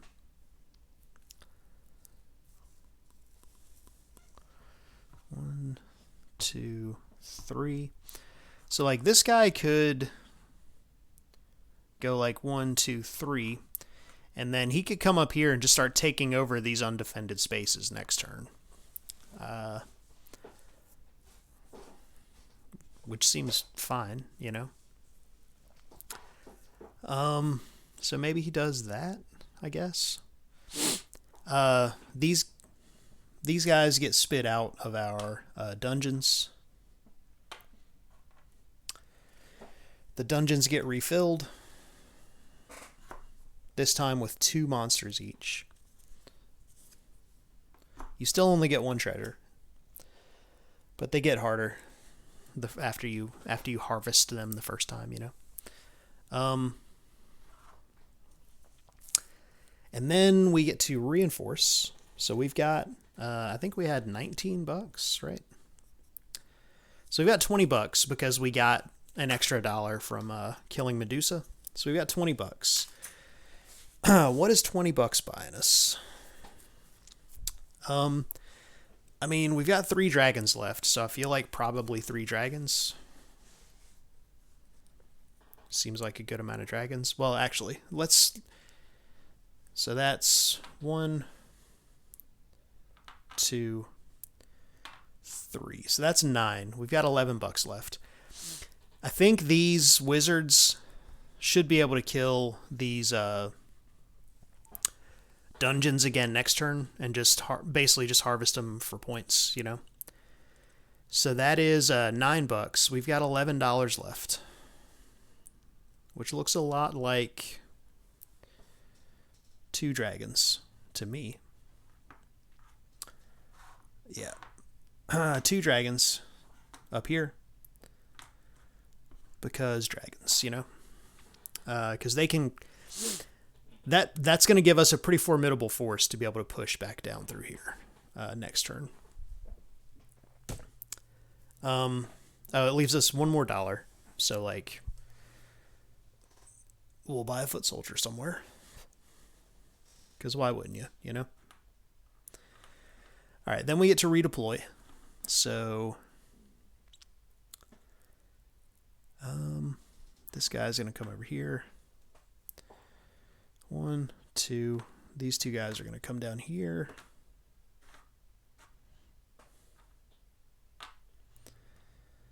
One, two. I think we want to leave those guys up there, though. Because they want to raid this dungeon, you know? So... bunch of dragons. Seems good, you know? Alright, so... I think that is the... oh, and then they get money. So their base income is 15.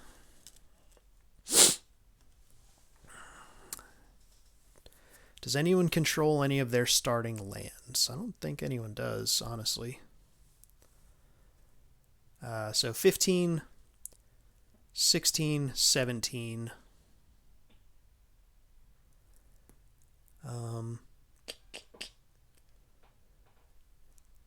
18? Yeah, they get 18 bucks. Seems totally fair and balanced. Them going first and getting the most money every turn seems totally fine. I'm sure it's thoroughly well balanced. Alright, so onward to the yellow player's turn. They're going to draw a card. Fey Crossing. Play during your draw step. Choose one friendly land space. Transfer any number of Valen pieces from that space to one adjacent friendly land space. Alright. So we're going to choose... well...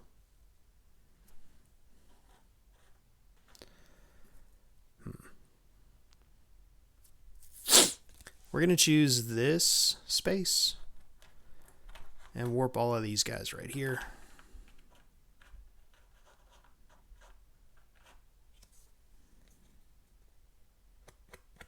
Sure.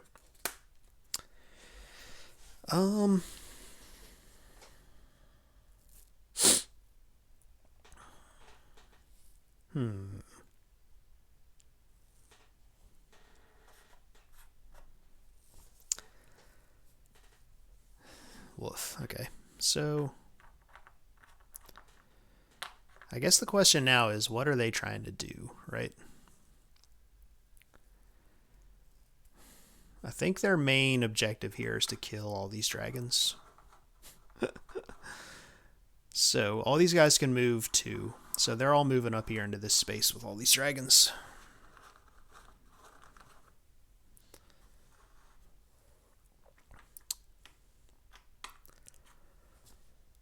Ooh. Oof. Okay.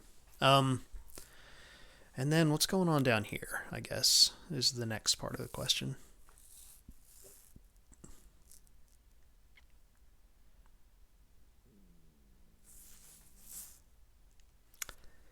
So this is what? A wizard, 2-foot soldiers, and a siege engine versus a monster, 3-foot soldiers, and a siege engine. Yeah, we'll come in there. We'll come in there.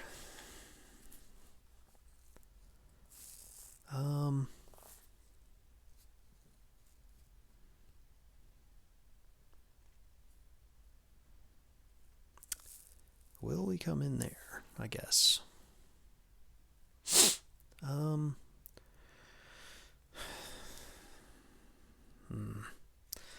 Yeah, that's a little rough because the red gets to go next, right? I need to get these stupid guys off this island here. So, how many boats can move? 2? 1, 2. 1, 2. Hold on. 1, 2. Okay.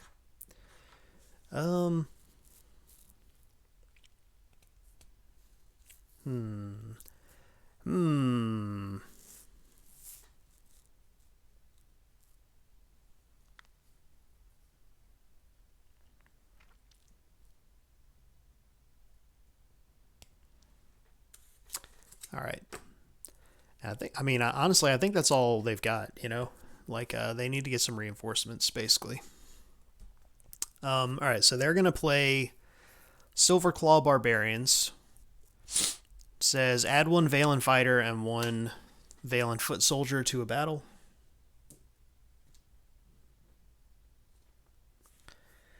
I think it's going to be down. I don't know, man. They've got a bad two-front situation going on here, you know. I think we're also going to do this. Try to liberate these lands back, you know.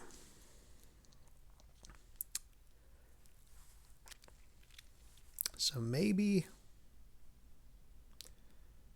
we add these guys. Yeah, I guess we add these guys here.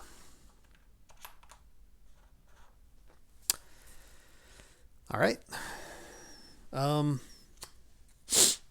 So sea combat happens first. They're each rolling a d8. So this is red, this is yellow. Killed him. Get out of here. You don't get victory points for sea spaces or anything, so. This is just wizards versus wizards, so they're both rolling a d10. This is red, this is yellow. Killed him. You love to see it. The free folk need all the help they can get here. Basically, they're getting absolutely smashed as far as I can tell. I mean, it is currently 4-14, so like they need to do something here, you know.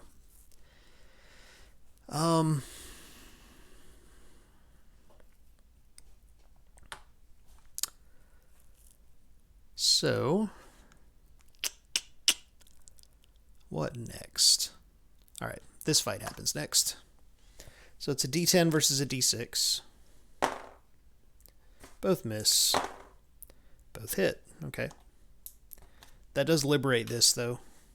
So at least it gets us some money.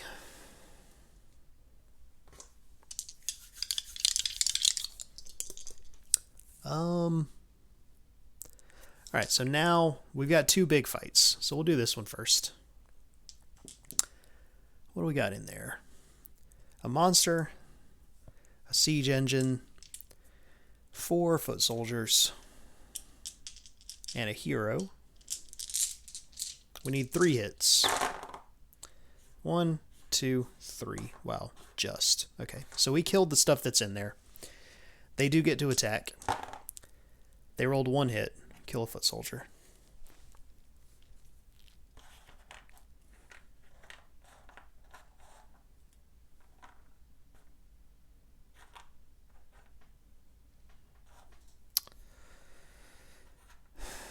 Alright, well, I misread the board from all the dudes on it because this stone desert is not adjacent to that space. Which is a shame. Because they're actually attacking this space instead of the one with the dragon in it. So let's redo that battle. They do still get to roll the same stuff, right? Yep. So they need 1, 2, 3, 4. Oh, the wizard gets to attack first, though. He hits, so kills a foot soldier before we roll attacks. So this is for the yellow guys. 1, 2, 3, 4 hits. Kills everything in there. They do get attacked back before everything dies.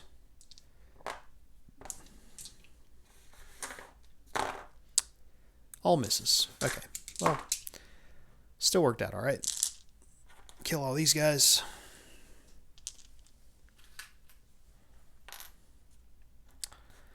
Score a victory point.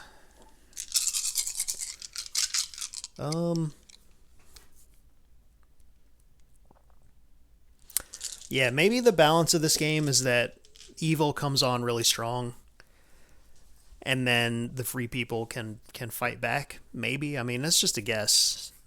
I would have to assume there's some way for them to fight back because like Karkoth came roaring out of the gate, you know? All right, so now we're going to do this whole situation up here. So there's 2 wizards first off. So 2 attacks up front. One hit, kills this foot soldier. Then there's a monster, siege engine, 2 storm elementals, and a dragon. 1, 2, 3 hits. So that kills one dragon and wounds the other dragon. They do get to attack twice, though. So 1 hit, 2 hits, wounds a dragon, kills a storm elemental. And now our 2 wizards get to see if they can finish off the dragon. They did it. Get out of here, dragon. So killing that dragon army feels pretty good. Also scores us a victory point, which also feels good. Them being thin on the ground for us, you know. We are going to need to reinforce like mad up through here because these guys can just like take our capital currently. So that's all the battles. We've got 13 bucks to reinforce with. So I think we get a wizard in here.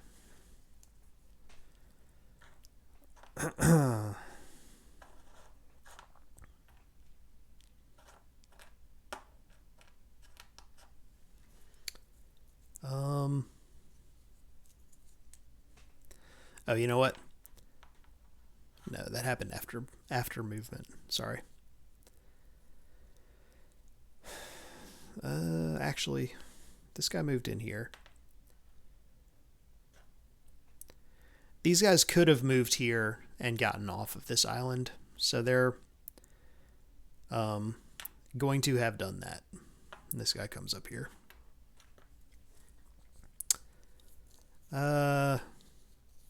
So we gotta...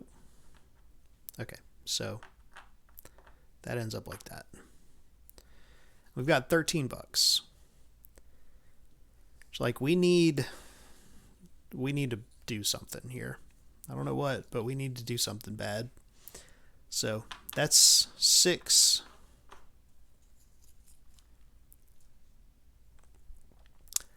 Seven, 8, 9, 10. Well, 7, 8 anyway, for sure. And then maybe a dragon? Question mark.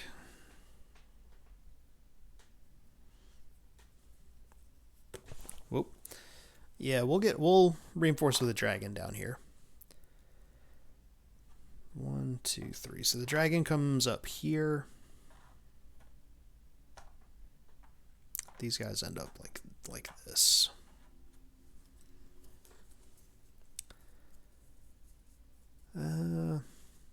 Yeah. And then these guys come up here.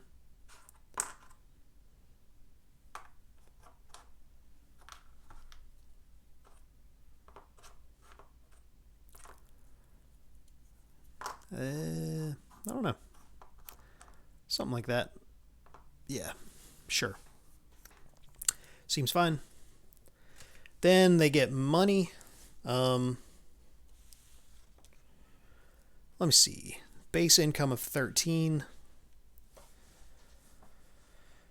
I think they've captured back all of their homelands currently. So it's 13, 14, 15, 16.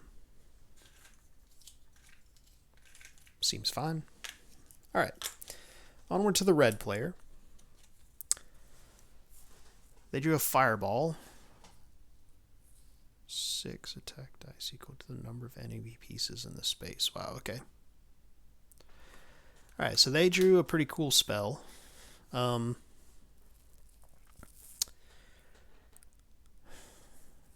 red actually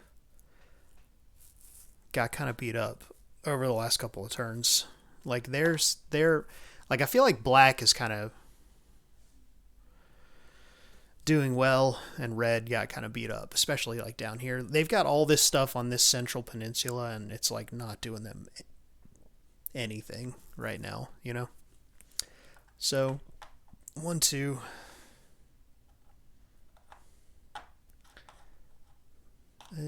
Load this on here, I guess. And that's going to go 1.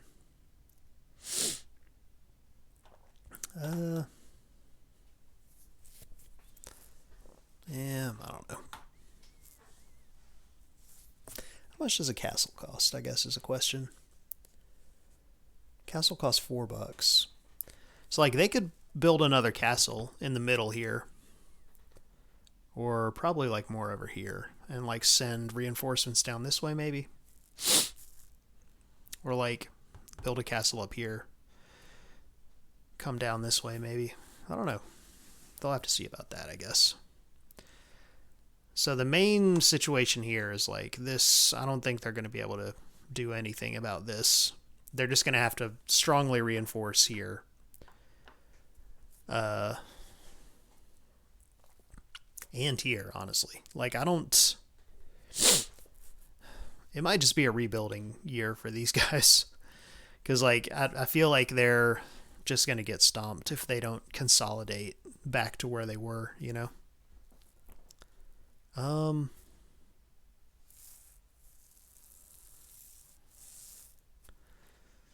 Yeah. 1, 2, 3. So, like, this dragon is going to come down here and just steal that island. Which gets him a point. Because he can reposition down here and just peace out, you know? And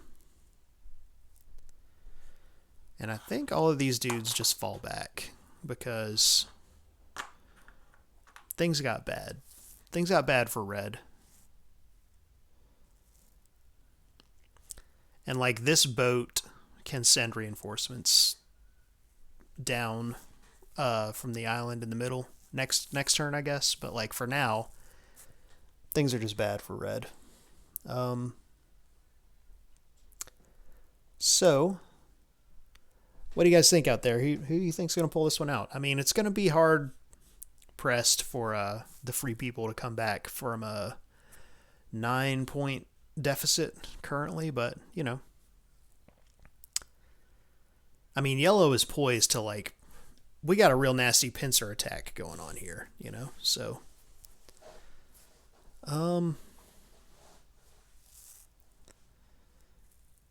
Yeah.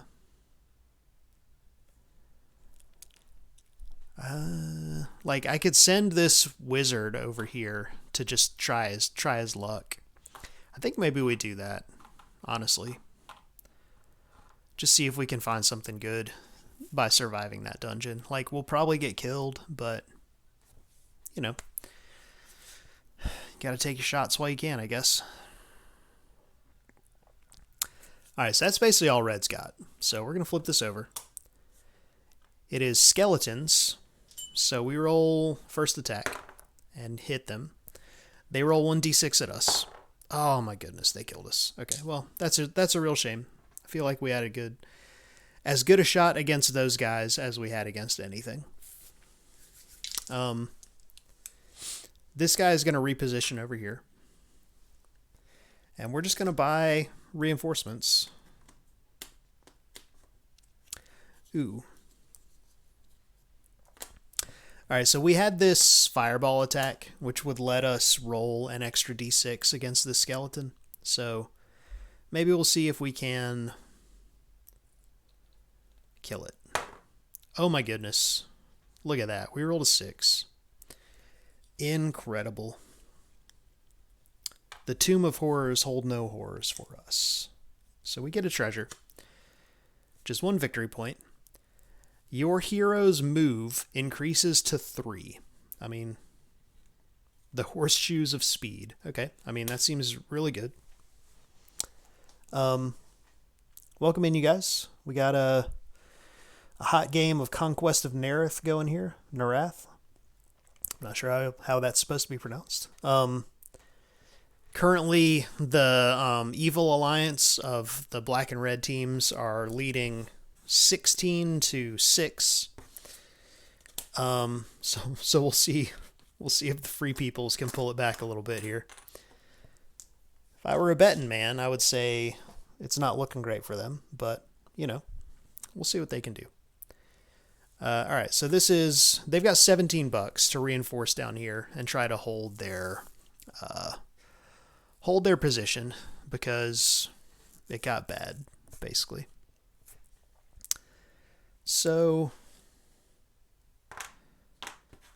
that's 10 for sure. And then we've got 7 more. Maybe we put this dragon up here since there's 2 dragons up there. We got 7 more, which I think is wizard, and foot soldier.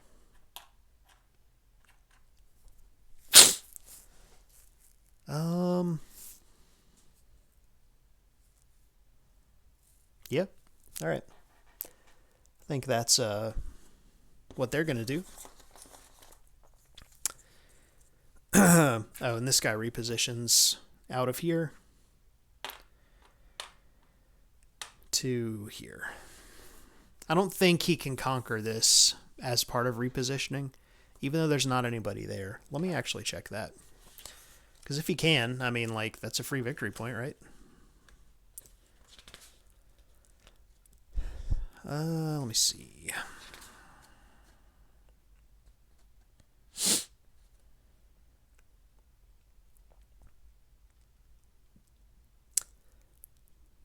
They can move over any spaces as long as blah, blah, blah.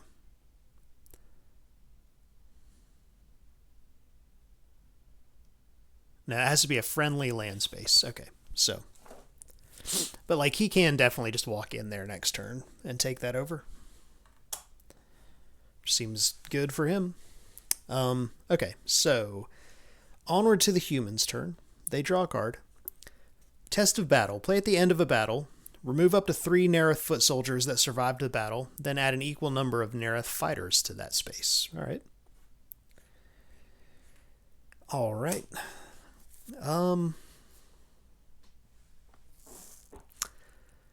So this is a shame now because we can't get all of our guys up here to this fight. Like, these foot soldiers can't come in there. I mean, what are the humans even trying to do at this point? Like, this went so bad for him, you know? I mean, this guy's going to come up here, surely. Try to take that over and just get a free point. Although, I mean, that... ugh.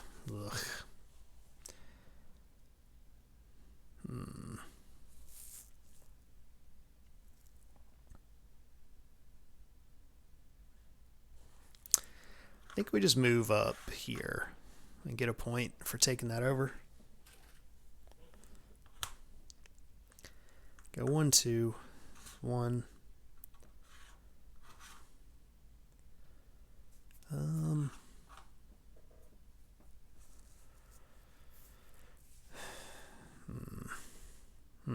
This dragon is going to be a problem up here also. I mean, I don't think it's going to last beyond the next Karkoth turn because they're going to get 2 more treasures and just take over some free spaces, which, like, is probably just going to hit 20 points, you know? But we'll certainly play it out. Like, white... 1. Yeah. Yeah. 2, 3.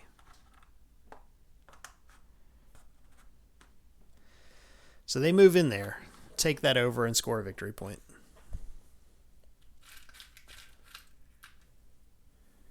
Because they can reposition out of there, and it's whatever, you know.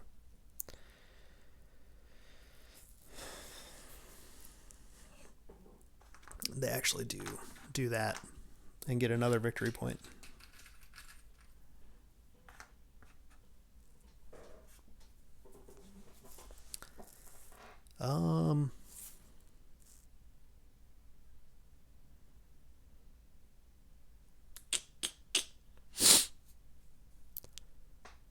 I think that's all. I think that's all the humans have, unfortunately. So they're gonna fight up here. 2d8 versus a d6. That just shows you how their game's been going. This guy dies. Oh, me. Poor humans. Oh, and these, you know. We'll have these guys come up here and attack this dragon, I guess.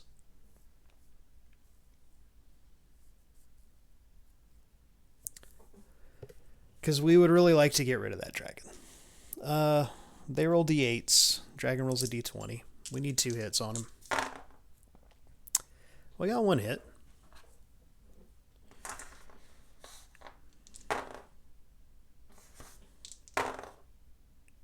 Well, we killed him anyway. Cost us our entire navy, but we did kill him.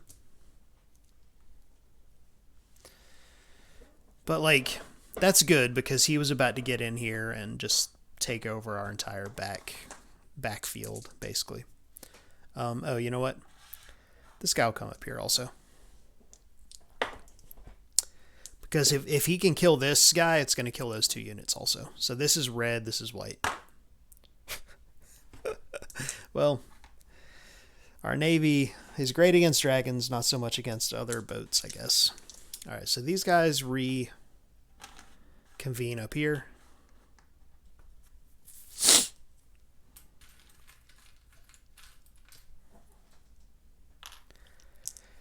And we've got, what is it? We've got 12 bucks to spend, which is not a lot of bucks, if I'm honest. And we've only got 1 castle to, like, spend at, you know? So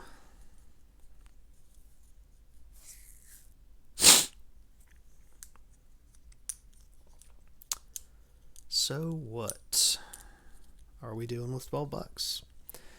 I mean, I feel like 2 dragons is the only possible answer. 1, 2, 3. Yeah, buy 2 dragons there. And how much are storm elementals? 3 bucks. Well, we can't afford that. So, unfortunate. Get a hero, and these guys go 1. Hold on. 1, 2, 3. Well, they end up right here. So, got our dragons coming down. If the game goes another round, which we're coming on to Karkoth now. Oh, they get money also, which is going to be their base income of 13 minus 1, 2. So 11, 12, 13, 14, 15 bucks.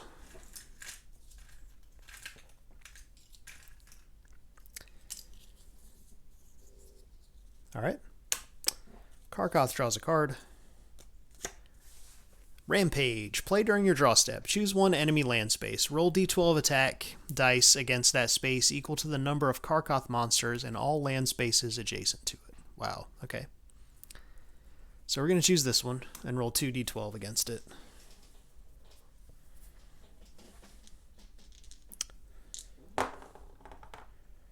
One hit. Well, we needed 2 because that wins this guy and then he sits back up. But still, it's worth a shot. It was worth a shot. Probably should have rolled against somewhere where there wasn't a dragon, so we could have actually killed something. But, you know.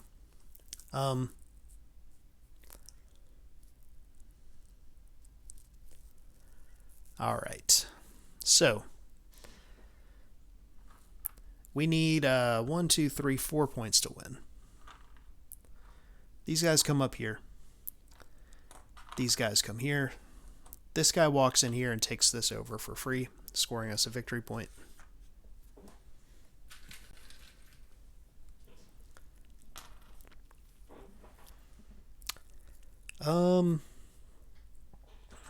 These guys are going to attack here, because if they can take this over, these monsters can come down here and rampage for free and get two more spots, which would be absolutely bonkers if we got it.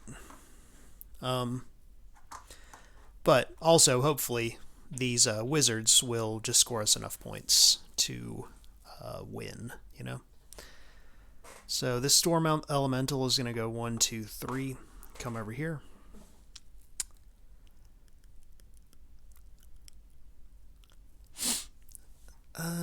This guy's going to come here. No, he's not going to come here. Alright, so that's it for black. So let's do these dungeons first. So we got a direwolf and a troll. So we're rolling 3 d10s for first strike. The troll, we need 8s to hit. Wow, okay, 2 hits. We kill the troll and get 2 gold.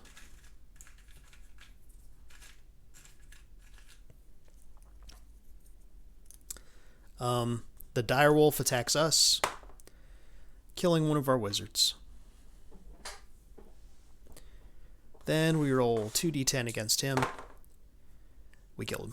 Great job. We get a treasure. It's worth 1 victory point.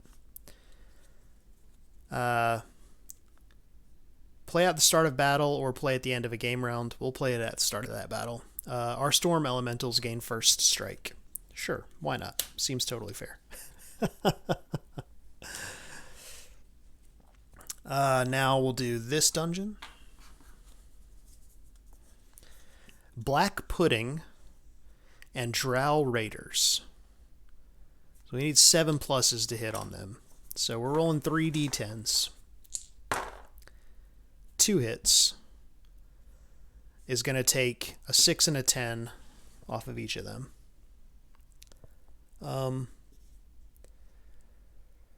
So a d10 and a d12 is what is rolling against us. 2 hits. Oof. Okay.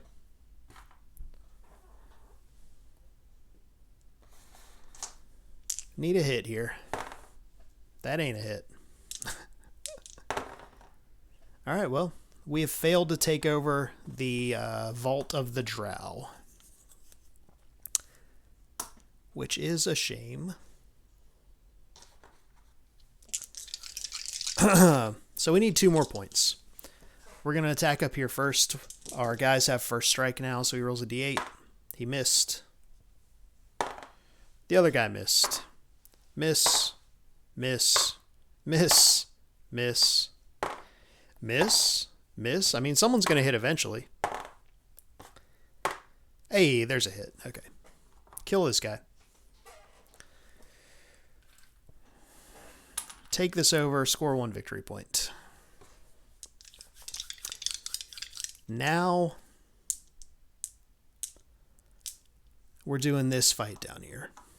And if we can win this one, that's the game.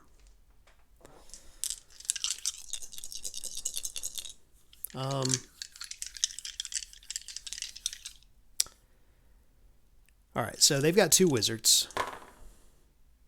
1 hit. Kills this guy. We pay a gold, and he respawns here. Here, rather.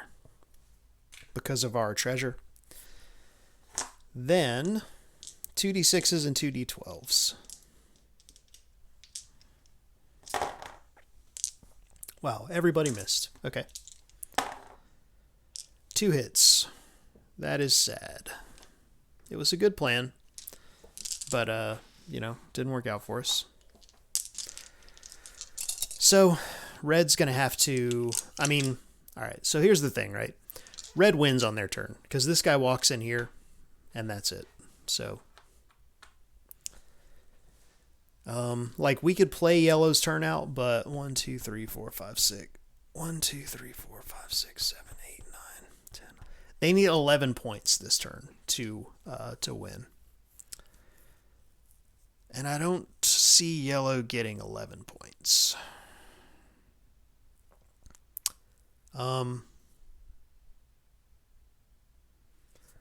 They get 1 easily.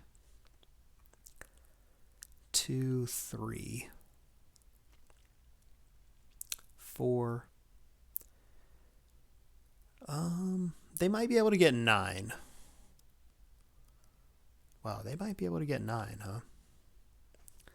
10, 11. Wow, okay. So, like, let's just... Oh, all right. Well, first off, no, they're not going to be able to get 9 because black's going to reinforce right now and put a ton more business up there.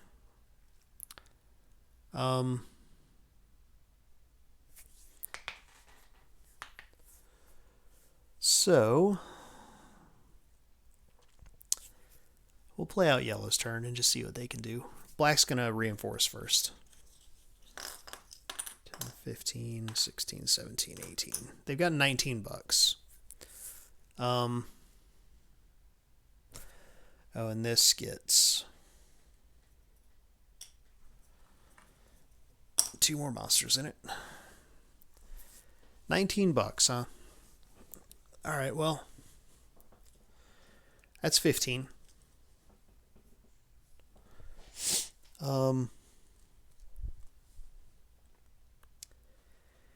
18,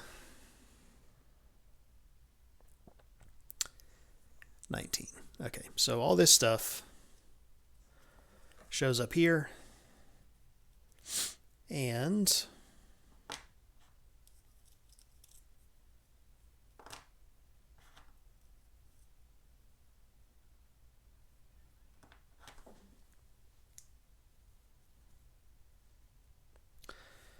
and these guys all moved up here also. All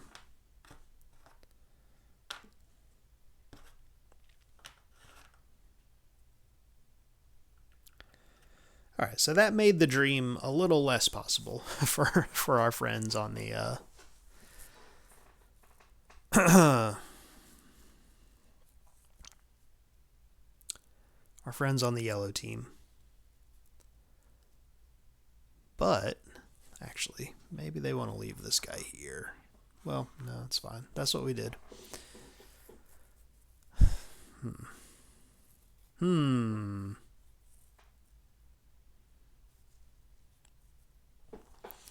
then they get money, which is 14, 15, 16, 17, 18. 18 bucks, I think.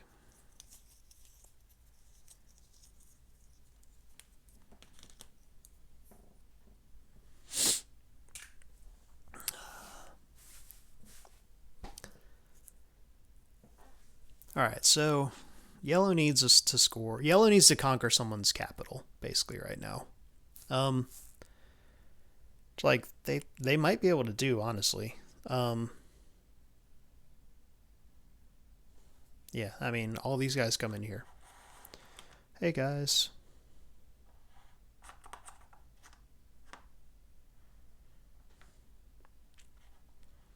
One, two.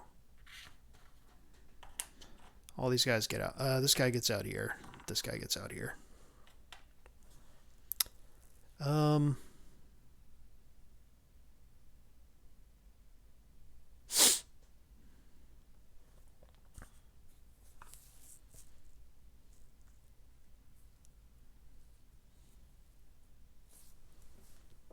Wow, okay. If this works, this is going to be absolutely bonkers.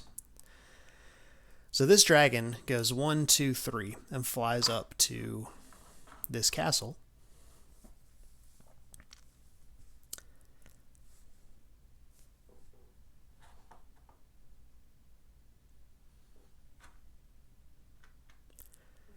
2 dragons, huh? 2 dragons is a lot of dragons.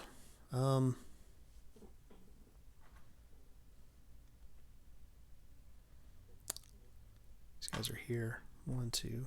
Okay, so 1, 2. I mean, we're kind of putting it all on the line here. They're all coming in here. If this guy snakes their capital right here out from under him, because they didn't leave anybody there defending it, right? So if they snake these 2 capitals and this guy steals this place right here, 2, 3, 4, 5, 6, 7, 8, 9, 10, 11, they win, which is absolutely insane. that they have a chance to maybe capture 2 capitals right here. But, you know, that is how this has worked out, apparently. Oh, they draw a card also. Play during your move step. Choose another realm with a land space that is adjacent to a sea space containing a Valen worship. You gain 4 gold, and they gain 2 gold. Okay. Oh, red didn't get their gold last time. Speaking of which. Well, we're going to get 4. And,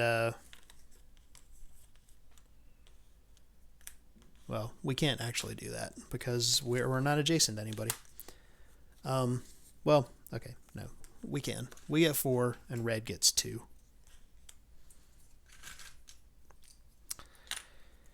And if it is... It's not going to be relevant how much gold red has, because if yellow doesn't win right now, red walks in here and wins. So these 2 battles are for the game, you know.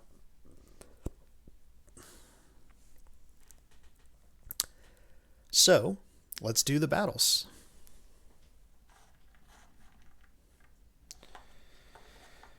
We've got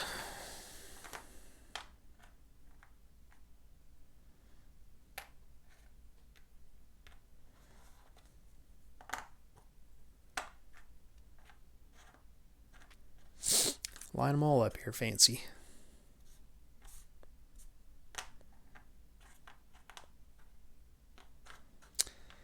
Okay.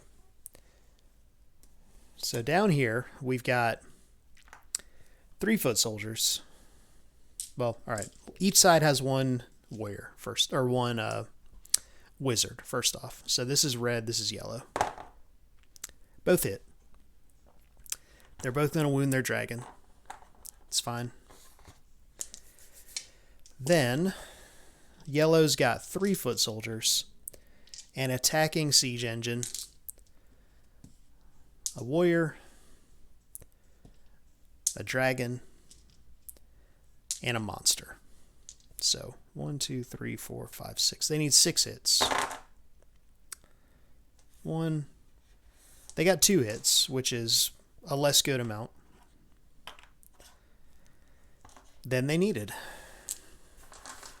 So now, 2 foot soldiers, a dragon, a warrior. 1, 2, 3, 4. 1, 2, 3. And then the castle rolls a d20 also. 3 hits. 1, 2, 3. These guys die. All right, so now we roll our wizards again. Red, yellow. Wow, yellow hit, huh? All right, so this wizard dies.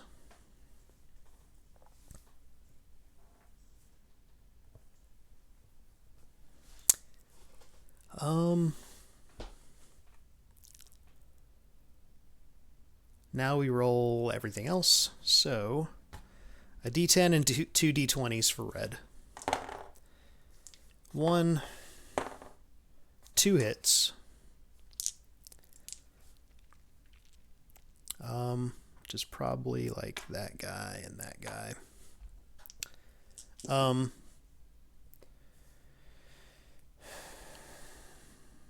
So, D10, D20, D12, 2 D8s. Need 3 hits here. 1, 2, 3. Incredible. Incredible, folks. Yeah, we'll kill those guys. Take over the capital for 5 points. 1, 2, 3, 4, 5. This guy gets 1 point for strolling down there instead of taking part in the giant catastrophic battle.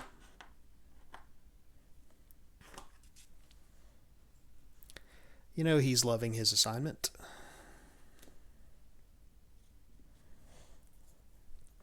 And we got what is known in the business as a dramatic ending coming on here.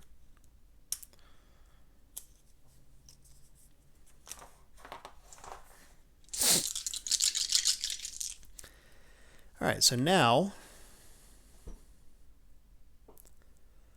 let's do this battle first, because this one is for the win, basically. 1, 2, 3, 4, 5. Yep. So it's a D20 versus a D20. And the dragon needs 1 hit before the castle gets 2 hits. So this is for the dragon. The dragon rolled a natural 20. So it doesn't matter what the castle rolls, because he got 1 hit before the castle could get 2 hits. But let's roll the castle anyway. The castle missed.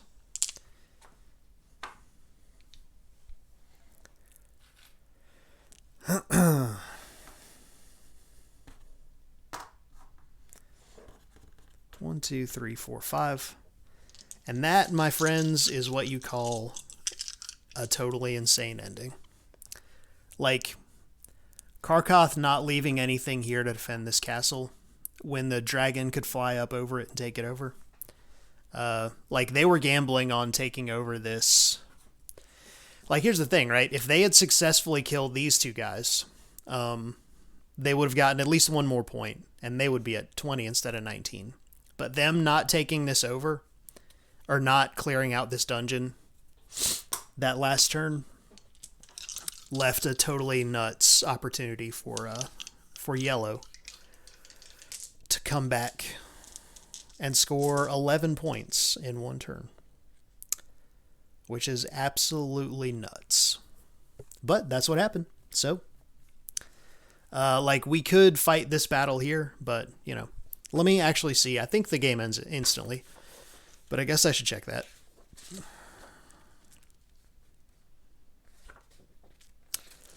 Probably would be good to know the game end trigger timing, you know.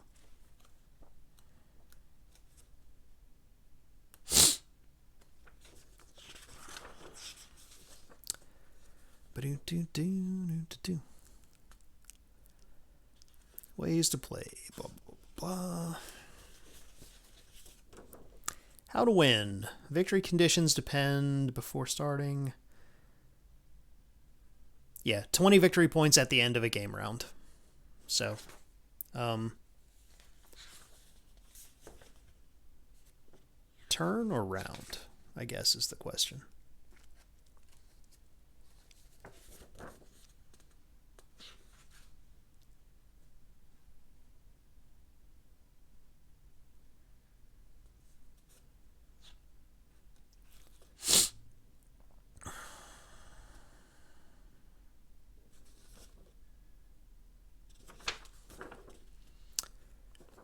It seems to be round, like the full round. Yeah, so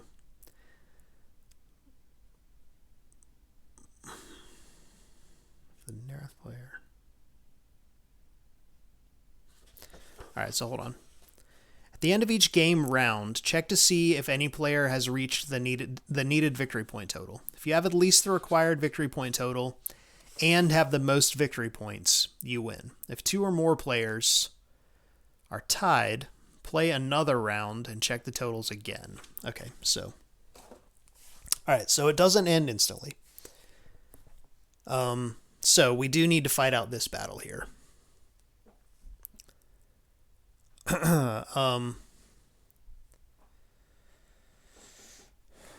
And yellow's going to have to put in some work.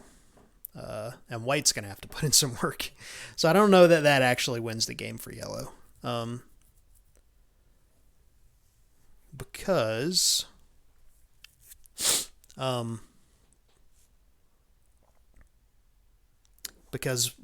black's got a real nasty army here. So let's fight out this battle first. And then see where we go from there.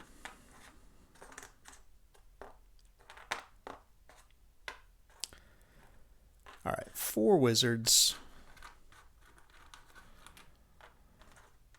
A lot of wizards here.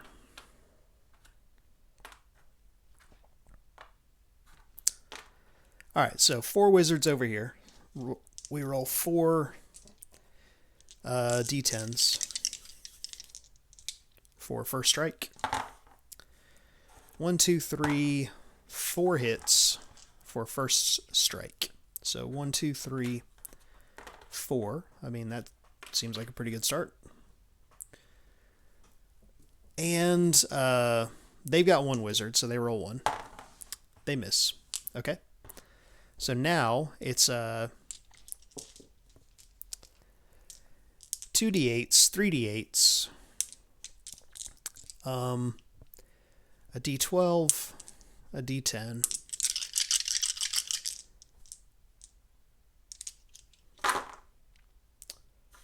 two hits, and they get a d20 and a d8.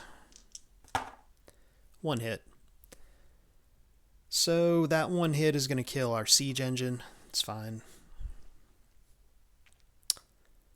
And then all these guys die. We get 1 more victory point. Up to 21.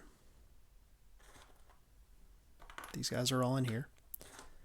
And then this monster gets to run amok, which means he comes up here and conquers 1 more place for 1 more victory point.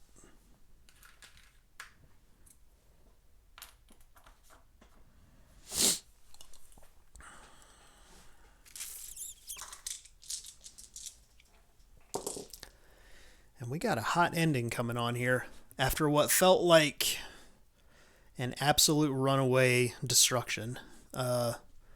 Yellow made an incredible comeback move to really give the business to the evil alliance here. But the trick is, this is a nasty army, right? And they can basically just come down here and well, they actually can't get down there now that I look at it, unless they have a boat over here. So like these bumping my head here. All right, so all right. So first off, yellow needs to reinforce, which is going to be very important because they made some crazy gains, but they need to hold the gains right now, you know. So reinforcing here is going to be big. We've got $20. Like, certainly that's going to buy 3 dragons. Where's our... Oh, 2 dragons, because that's all we got left. So that's $10.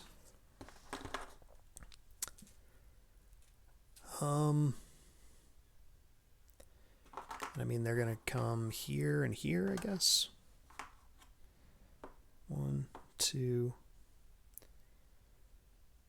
hold on. 1, 2, 3. Yep. Come up here.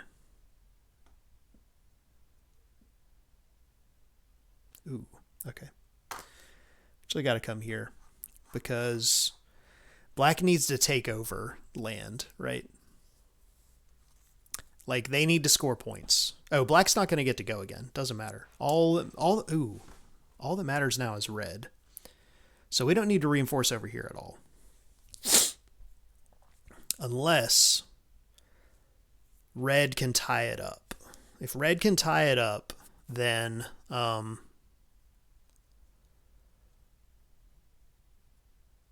anyway, we're gonna see what we can do. But the short answer is we're gonna reinforce over here. So we got $10 more, which how much do monsters cost? 3.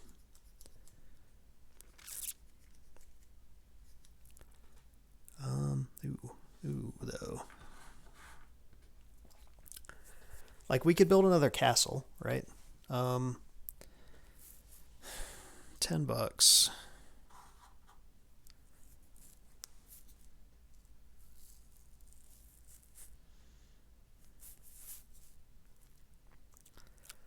Like, literally all red cares about is scoring victory points right now.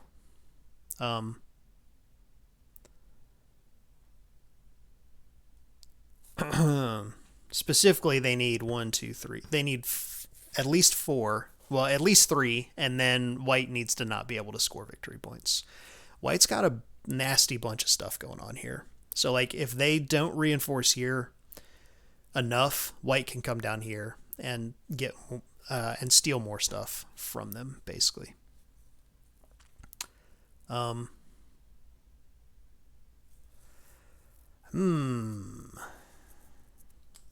more bucks. So we can only put 2 more things here. So we're going to put 2 wizards for 6. That leaves us $4. Where do I maybe I don't have more wizards. Oh yeah, I guess I've got 1,000,000 wizards up here. So in that case, maybe I buy 2 monsters, I guess. Ooh, no, I need storm elementals. That's what I need. These guys cost 3, and they're going to go right here.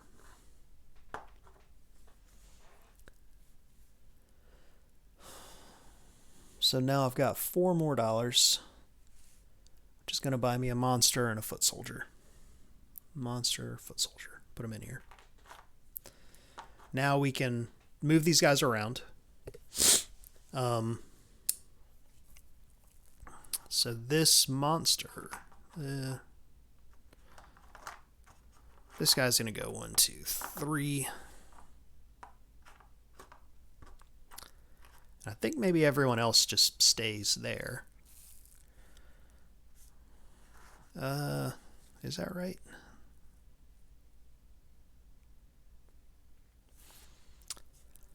Basically, I'm trying to shore up spots where red could just come in and get free points, basically, because they can just walk in here and get a point. This boat can drop these guys off somewhere, but it's got to be somewhere where they can just take something over, right? So it would have to be like here, which is why I put a dragon there.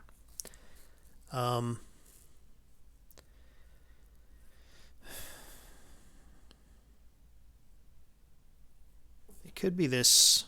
They might be able to... Ooh, though. They might be able to steal this castle. Much like we did. Having noticed now that is not a thing that you want to leave unprotected. Alright, so we spent all our money. So these guys need to reposition. And they can move 2. I feel like I was moving them 3 before, which was cheating a little bit. 1, 2.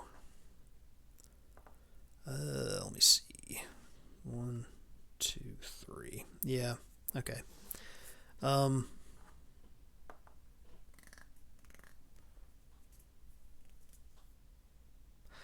Oh, but okay. All of this is cheating. Because we just took this over, so we can't reinforce here this turn. So, none of that happened. All of these guys come out over here. Or over here. So we put a dragon here.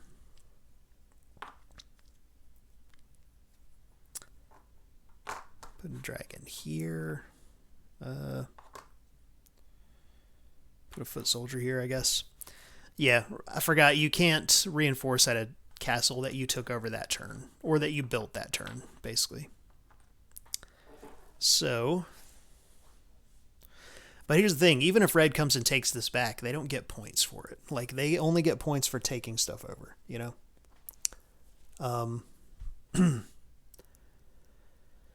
Alright, so this guy is going to come up here still.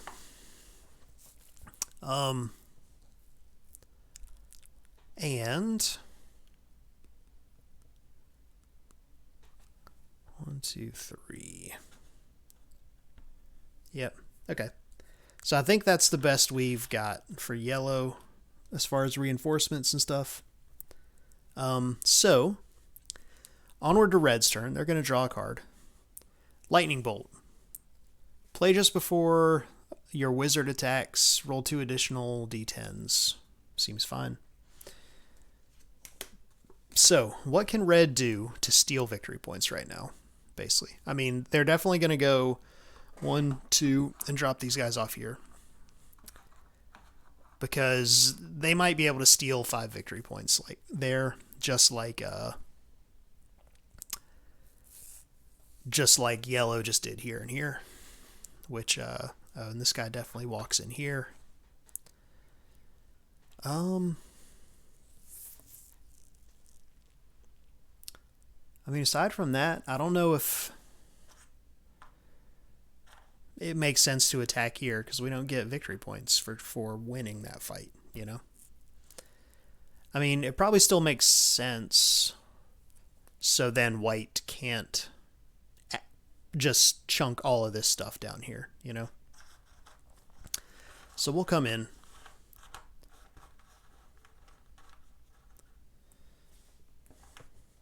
Wait, why do I keep bumping this? I am going to have to figure out how much money red had.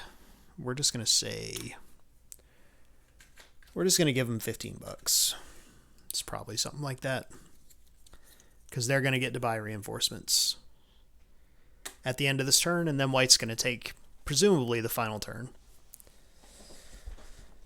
Alright, so they get a victory point here.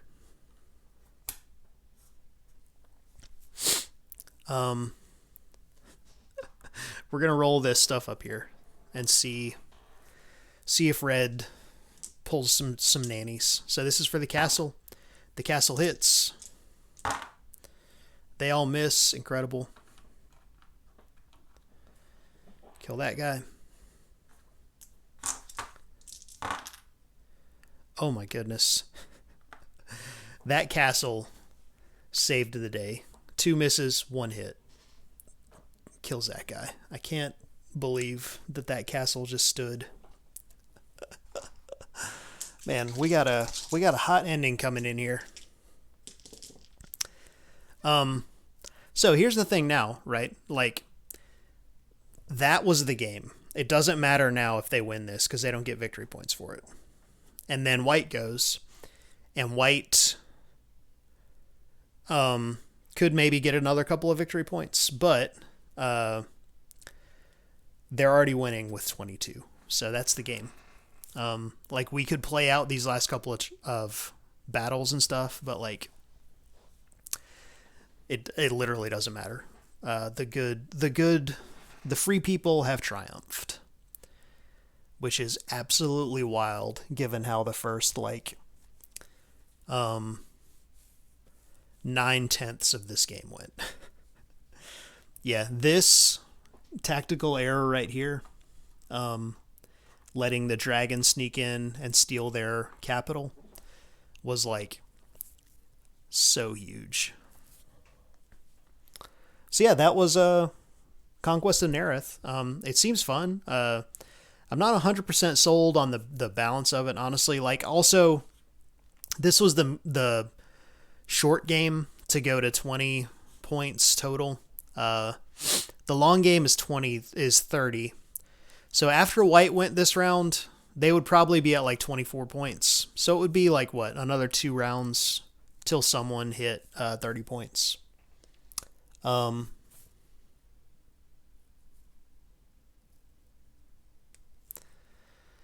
you can play the long game where you have to take over all the capitals, which Honestly, like we did that. So, you know, we we finished the short game and the long game, but not the medium length game, which is funny. But yeah, so this game seems really fun. You get to play with these giant piles of miniatures, roll huge piles of dice. I really like the dungeon stuff is fun. You get cool treasures and stuff. The Eye of Vecna. Once per turn, choose one enemy space adjacent to a space containing any of your wizards. The enemy space's controller removes one non-castle piece from the enemy space. Wow, so you just get to kill something next to your wizards every turn. Like this whole deck of treasures is like super powerful, which is fun. It gives a fun sort of hero-y questing sort of flavor to the game. So yeah, again, I'm not 100% sold on it being a super sound, like balanced game, but it is a very fun game if you like this kind of thing. So yeah, that is gonna be the end of Kingdoms of Nerath. These weird dragons. So yeah, hopefully you guys enjoyed it. I enjoyed it. I definitely look forward to playing it again. I would very much like to play this opposed sometime. Like it's always got all 4 factions in it. You can play it as a free for all, which I hear is actually not like good. But playing 2-player, good versus evil, is probably the way to go. Because I feel like in a 4-player game, whoever's playing the humans up there is just going to get stomped on, and the whole first part of the game is going to feel bad for them. So you probably want to do 2 players, so someone isn't stuck in the bad seat, because like they definitely like made a comeback and had some good stuff going on, but the whole first part of the game was just them getting crushed. So yeah, I don't know. Anyway, I'm just kind of rambling now, so I'll stop doing it and and I'll call it there. Thanks so much for hanging out, you guys. Hopefully you enjoyed it. If you did, I play games every Monday, Wednesday, and Friday at 6 p.m. Eastern. This coming up Monday. On Mondays, I do Marvel Champions. And hopefully I'll have a Quicksilver. Hopefully UPS will finally deliver my copy of the Quicksilver Hero to try out. Polly, how'd you like the game? Think it looked fun? I am actually like shocked that the Free Peoples pulled it out at the end there. But yeah, thanks so much for hanging out, and I'll catch you guys next time. Have a great night.